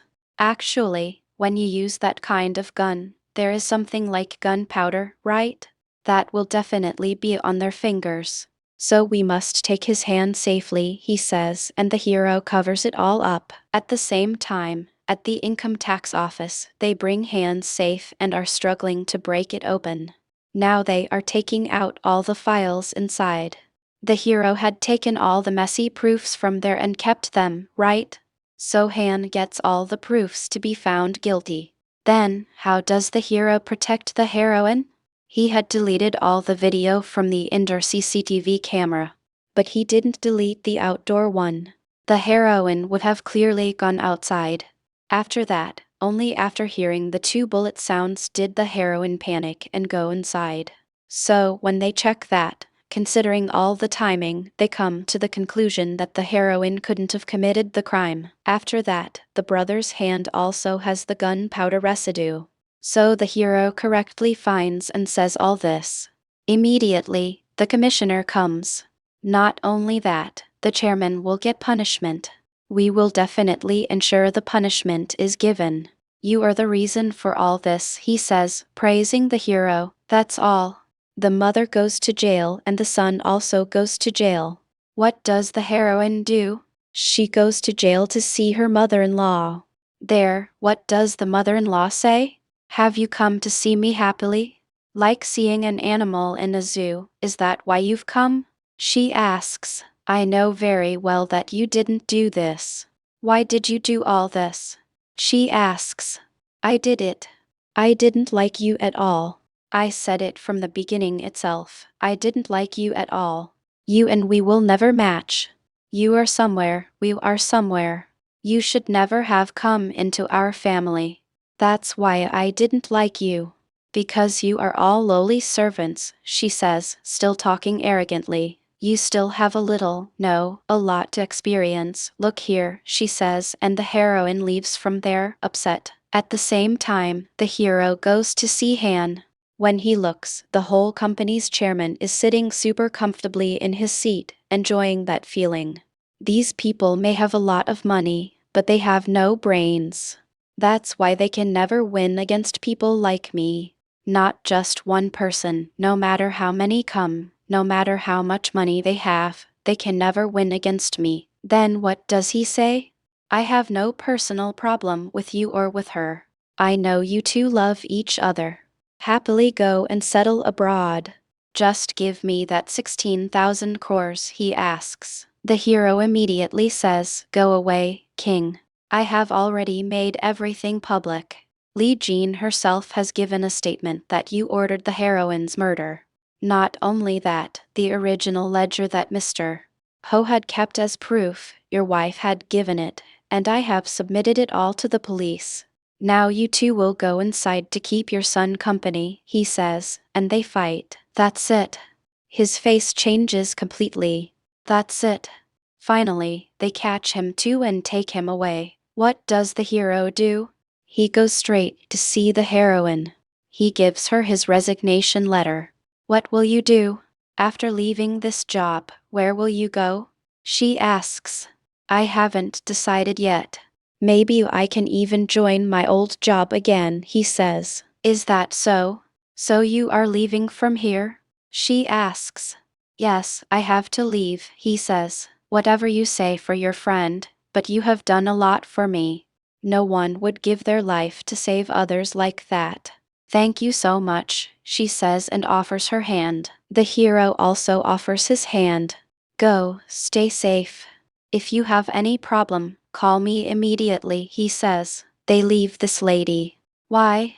Because they found no fault with this lady, so they let her go. The heroine goes to welcome her. Even then, it doesn't just stay quiet. Dad, I've come out, she says. You seem to be feeling a lot, don't you? He asks. It's not like that, madam, says the heroine. She goes straight to see the boy in jail. Why did you do all this? She shouts at him properly. He doesn't seem to speak. Then what does she say? Whatever you do, please don't trust Han. You killed the chairman, right? I saw that gold bar with my own eyes. He used that to blackmail me. He still has it. Did you know? Immediately, he is shocked. Everything I did in my life was wrong. But please, just don't trust Han, he says and gets up and leaves from there. He is also in jail now, right? In jail, he is studying seriously. That's it. He takes him separately and starts strangling his neck, squeezing and squeezing. You wretch. You are the reason for everything. I am the one who has been disgraced in front of everyone. You are the one who ruined my life, he says and presses his neck terribly, but they don't kill him. Before that, the police there come and save him. Many days later, the chairman's seat is taken by the lady. Then, what does she feel? It seems like on this side, their elder son is sitting, and on that side, Han is sitting. Because of that, she loses interest in being here itself. Then what does she say? Let's take a vote. Who should become chairman? She says. From now on, I will not be chairman. Not only that, all the money my husband gave to the foundation must go only to the foundation. Not a single rupee from that should we take for our company, she orders everyone. They show 1 year later. Our heroine is fully immersed in looking after that foundation. Then, at the airport, someone comes to see the heroine. Who is that? When the heroine looks, it is the hero. The hero, too, after 1 year, has relaxed a bit like this and that, and left a big gap so that the heroine's mind could become free. Now he has come back. Now what does he say? Will you include me in your foundation too? I also want to serve, he asks. So the heroine also smiles. The heroine also says okay, just as he said. Overall, these two have come together. With this drama ends. If you liked this drama, and if you liked my explanation, please clearly tell me in the comments if I should explain the whole drama. So, don't forget to come tomorrow to listen to the story. I won't forget to come and tell the story. Bye.